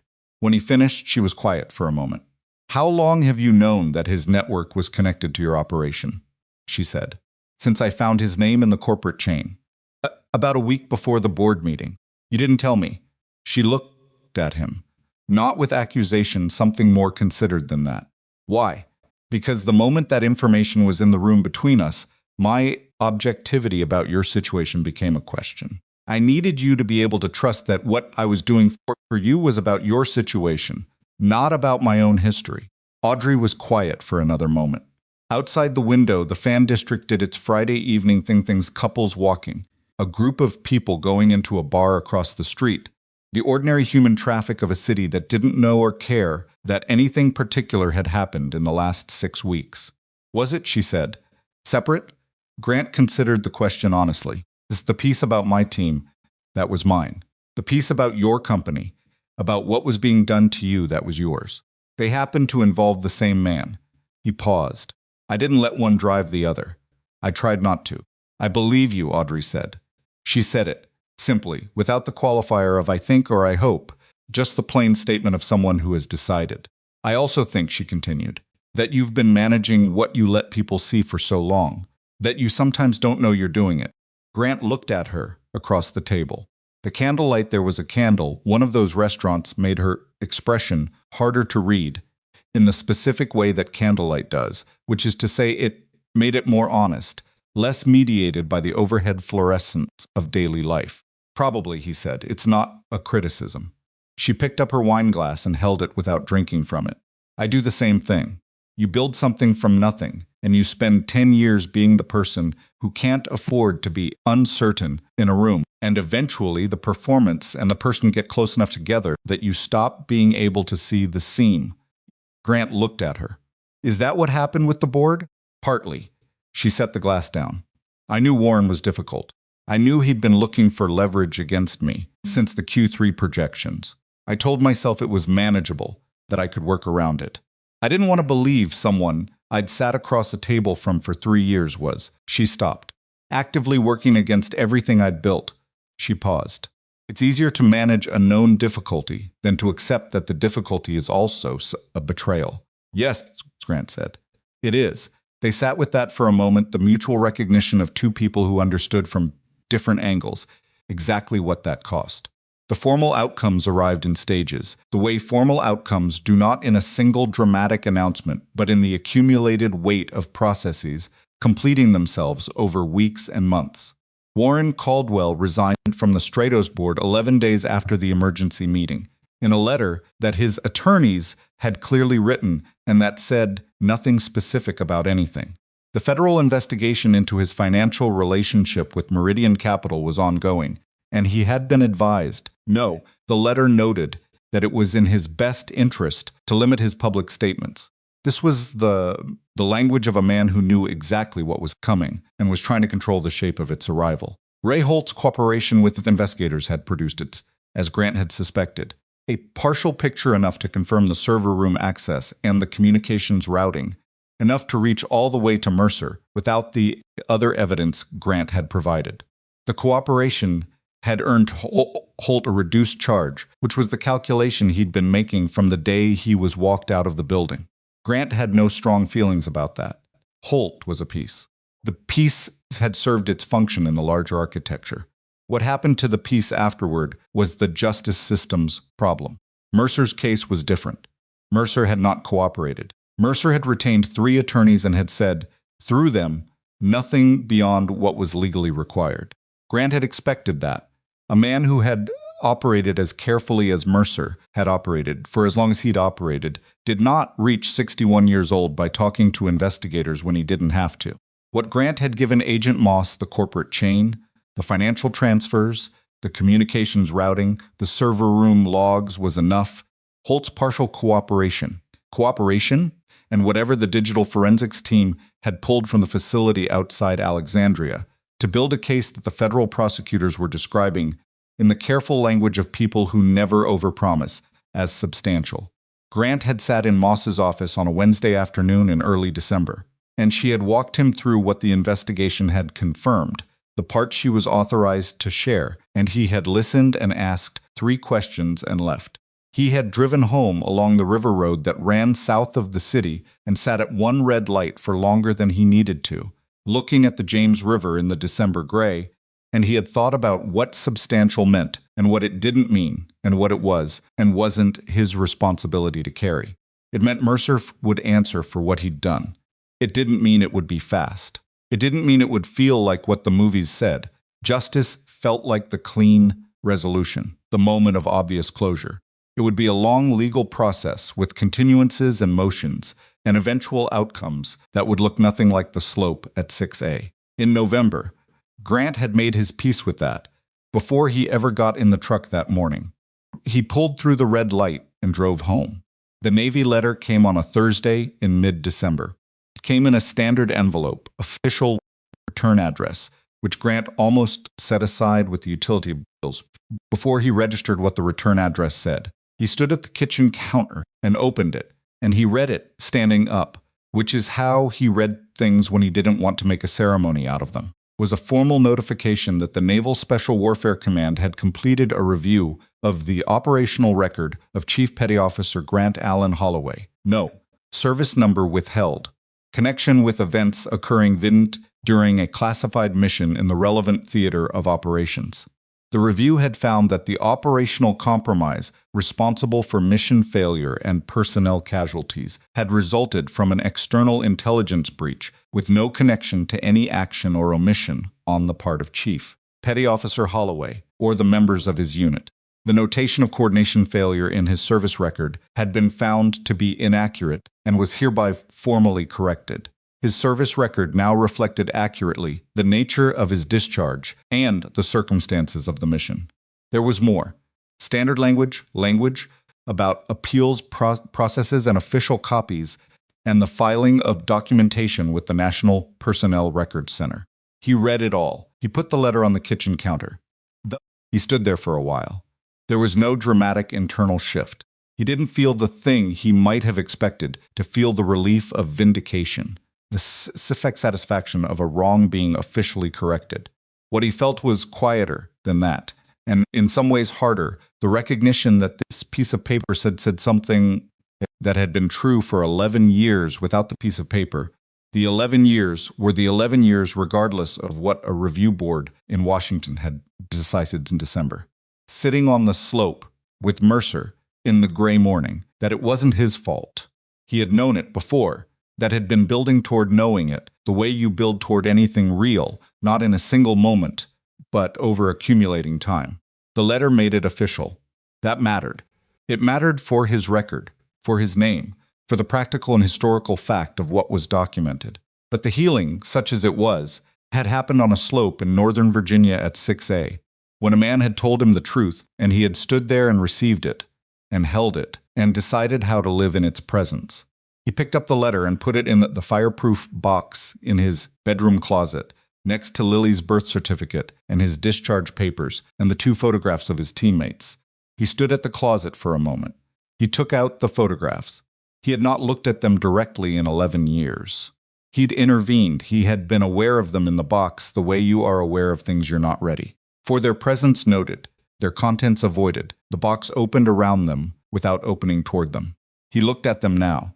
2 men in their mid-20s, the photographs taken during training, the particular quality of young men who are very capable and know it, and have not yet encountered the thing that will test the full depth of what they know. He knew their names. He knew their voices. He knew the way one of them laughed at the wrong moments and the way the other one had a habit of humming something unidentifiable under his breath when he was working through a problem. Looked at the photographs until he had looked at them enough. Then he put them back in the box, not face down the way they'd been for 11 years, but face up, so they were just photographs of 2 men in a box, which is what they were. He closed the closet. Lily was in the living room when he came out, on the couch with her textbook, doing the sprawled reading position she'd been using since she was 12 that looked profoundly uncomfortable and apparently worked fine. She looked up. She saw something in his face. She didn't ask what it was. "You want to watch something?" she said. Grant looked at his daughter on the couch. 16 years old, AP history, the chin that set forward when she'd decided something, the eyes that read him like text. The person he had built, and the person who had ultimately told him the smaller world wasn't enough. "Sure," he said. He sat down on the other end of the couch. They watched a documentary about deep ocean creatures, which had been Lily's choice and which Grant found unexpectedly completely absorbing. The creatures in question had evolved in the total absence of light into shapes that looked like nothing the surface world had produced. And the whole thing had a quality of improbable, patient existence that he found himself thinking about later after Lily had gone to bed. Things that survive the dark don't always look like what they looked like before they went in. Sometimes they come out stranger. Sometimes they come out more themselves. Project Orion was unveiled in January. Grant was there, not at the podium, not in the photographs that would run in the aerospace industry publications and the financial press, not in any visible capacity. He was in the room, which was a large conference center in downtown Richmond that Stratos had taken over for the day, watching the exits and the crowd and the particular security choreography that he and Travis had spent 6 weeks rebuilding from the ground up. Travis was at the north entrance. 2 members of the new security team covered the south and east. Grant moved, as he always moved, through the spaces between the things people were watching. Audrey presented Project Orion to an audience of aerospace industry figures, investors, press, and government representatives with the specific clarity of someone who has been living inside a technology for years and has finally been given the room and the moment to show other people what it means.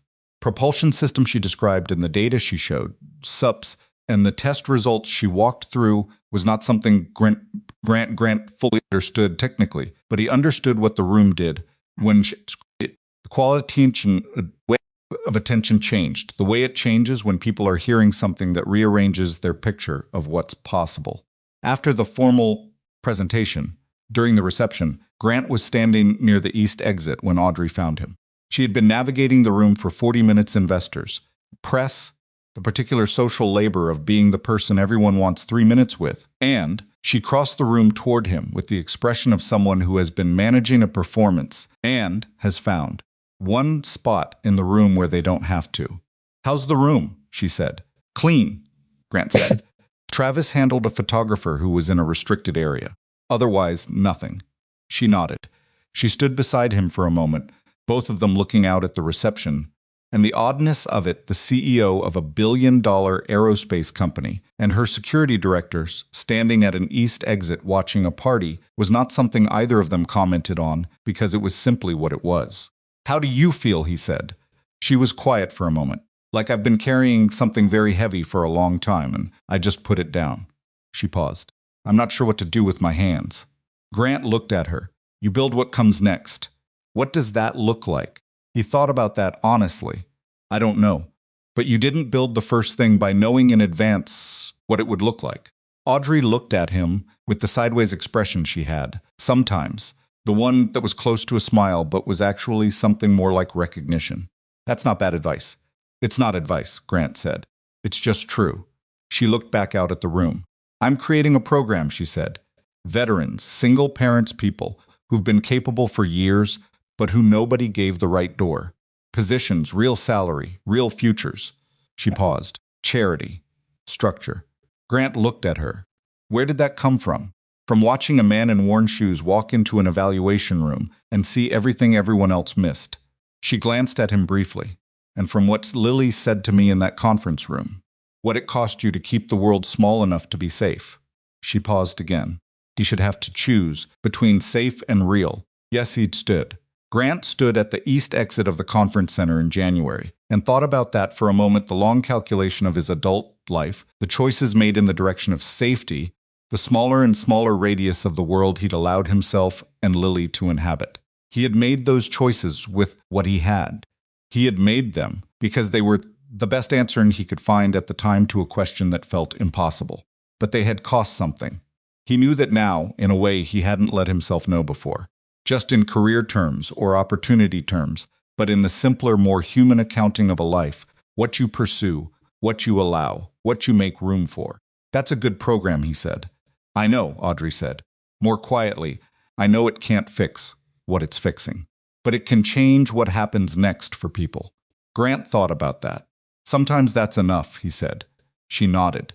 Someone across the room was trying to catch her eye, a gray-suited man with the impatient look, of someone who had been waiting for his 3 minutes. She saw him and registered him and didn't move immediately. "December lights," she said. Grant looked at her. "You said you'd tell me about your childhood over dinner," she said. "In December, we got through dinner. And somehow we talked about everything except that. I remember. I still want to know." He looked at her. The gray-suited man across the room was now making slightly more direct eye contact. Audrey still wasn't moving. "There's a place on Monument Avenue," Grant said. "Good food, not trying too hard." Saturday, she said. She moved toward the gray-suited man, and Grant went back to watching the room. The Saturday dinner happened, and the one after that, and by February, they had stopped calling them anything in particular, which was its own kind of definition. It was not simple, because nothing real is simple. Audrey was a 30-year-old billionaire CEO in a public-facing industry who had just survived a major crisis, and whatever she did next would be visible in ways that Grant's previous life had never been. Grant was a man who had spent 11 years building walls, and was now, at 37, in the uncertain position of someone who has dismantled the walls and is standing in the open air for the first time in a long time, and finding it both better and harder than expected. Were two people who were good at certain things and bad at others. She had a tendency to process problems by converting them into projects, which was efficient and also occasionally a way of not sitting with the feeling long enough. He had a tendency to say less than he meant and then be surprised when the other person couldn't follow the gap. They were both people who had spent years in roles that required them to be competent and contained, and being neither of those things, being ordinary and uncertain and occasionally wrong, required a kind of practice that neither of them had done much of. They practiced. Lily met Audrey properly on a Sunday afternoon in March, when Audrey came over for the specific purpose of returning a book she'd borrowed, and which Lily had been the one to recommend, some novel about a woman rebuilding her life after a significant loss. Which Lily had set thrust at Audrey in the 16th floor conference room on the day after the board meeting, along with the observation that it was the best thing she'd read all year. Audrey had read it in 4 days. The three of them ended up at the kitchen table for 2 hours, which had not been the plan, talking about the book and then about other things and then about nothing in particular, the way conversation moves when it's going well. Lily was 16 and direct and had no patience for performance, which meant she treated Audrey exactly as she treated everyone, with the particular combination of attention and bluntness that Grant had raised her to have without quite meaning to. When Audrey left, Lily sat back down at the kitchen table and looked at her father. "She's good," Lily said. "Yeah," Grant said, "she's not soft." "Good." Lily picked up her book. "You need someone who's not soft." Grant looked at his daughter for a moment. 16 years old. Pronouncing on the emotional requirements of her father's life with the confidence of someone who has been thinking about it longer than he realized. "When did you get opinions about this?" he said. "Dad, I've always had opinions about this. You just never gave me anything to have opinions about." He sat down across from her. "And now?" Lily shrugged, the particular shrug of someone who has made a decision and is comfortable enough with it not to need to defend it. "I think you should stop waiting for the right moment." "There isn't one. There's just the moment you're in." Grant looked at his daughter. She was right. She was 16 and she was right. And he had probably known it since January and had been doing the thing he did, waiting, watching, making sure, instead of simply being in the moment he was already in. "Okay," he said. Lily turned a page. "Good," she said. "Also, we're out of milk." He went and got milk. By spring, the security division was what Grant had said. It would take 9 months to build, staffed correctly, operating on protocols that had been built from the ground up instead of patched and repatched over years of accumulated band-aids. Travis ran the daily operations with the specific competence of someone who had found, in deputy leadership, a shape that fit him better than the front-of-the-room version of himself he'd been performing before. He was still Travis, still the large presence, still the jaw that set a certain way when he was a challenge, but he'd found something to do with all that energy that didn't require it to be about him specifically. And the result was a team that Grant told him so directly on a Friday afternoon when Travis stopped by the 22nd floor office to drop off the weekly incident log. Travis set the folder on Grant's desk and then stood there in the doorway in the way he'd stood in the evaluation room hallway the first day, except without the calculation, just a man filling a doorway because he was large, and that's what happened in doorways. "Something else?" Grant said. Travis looked at the window for a second. "I wanted to say what you did. The board meeting. All of it." He stopped. He was not a man who found this kind of sentence easy to finish. "I've worked for a lot of people. I've worked for people who were good at the job." He looked back at Grant. The first one who was good at it for the right reasons. Grant looked at him. "You don't know my reasons." "I know what I saw," Travis said. "That's enough." He picked up his folder and left. Grant looked at the empty doorway for a moment. Then he looked out the window at Richmond. In the spring, trees doing what trees do in April. The city warming up in the particular way of cities that have been cold long enough to appreciate it. The James River, visible between buildings in the distance. He thought about the evaluation room.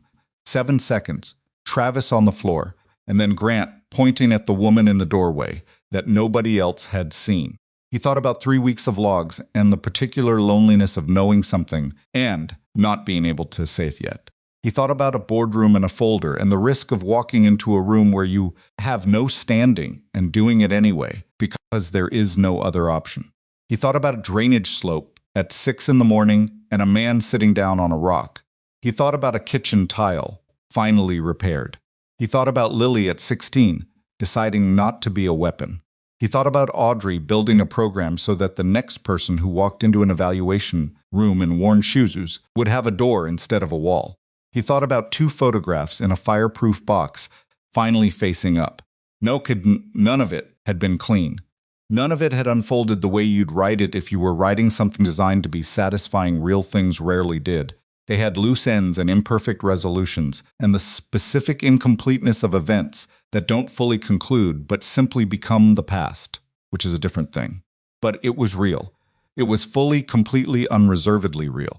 Grant turned off his office light at 5:15 on a Friday afternoon in April and took the elevator down and walked out of the Stratos Dynamics building into the spring evening, into the particular light that Richmond made in April, when the angle was right and the air was warm enough to actually be in without managing. He walked to his truck, he got in, he rolled the window down, which he hadn't done in months. He drove home. Lily was in the kitchen when he got there, standing at the counter, eating an apple, and reading something on her phone with the particular vertical efficiency of a teenager who doesn't see any reason to sit down for activities that can be done standing up. She looked up when he came in. "Good day," she said. Grant looked at his daughter in the kitchen, at the repaired tile by the back door, at the fluorescent light above of the sink that still flickered in cold weather but wasn't flickering now. The ordinary April evening coming through the window above the counter. He said, "Good day." He put his keys on the hook by the door, which was where they'd always gone, and he was home.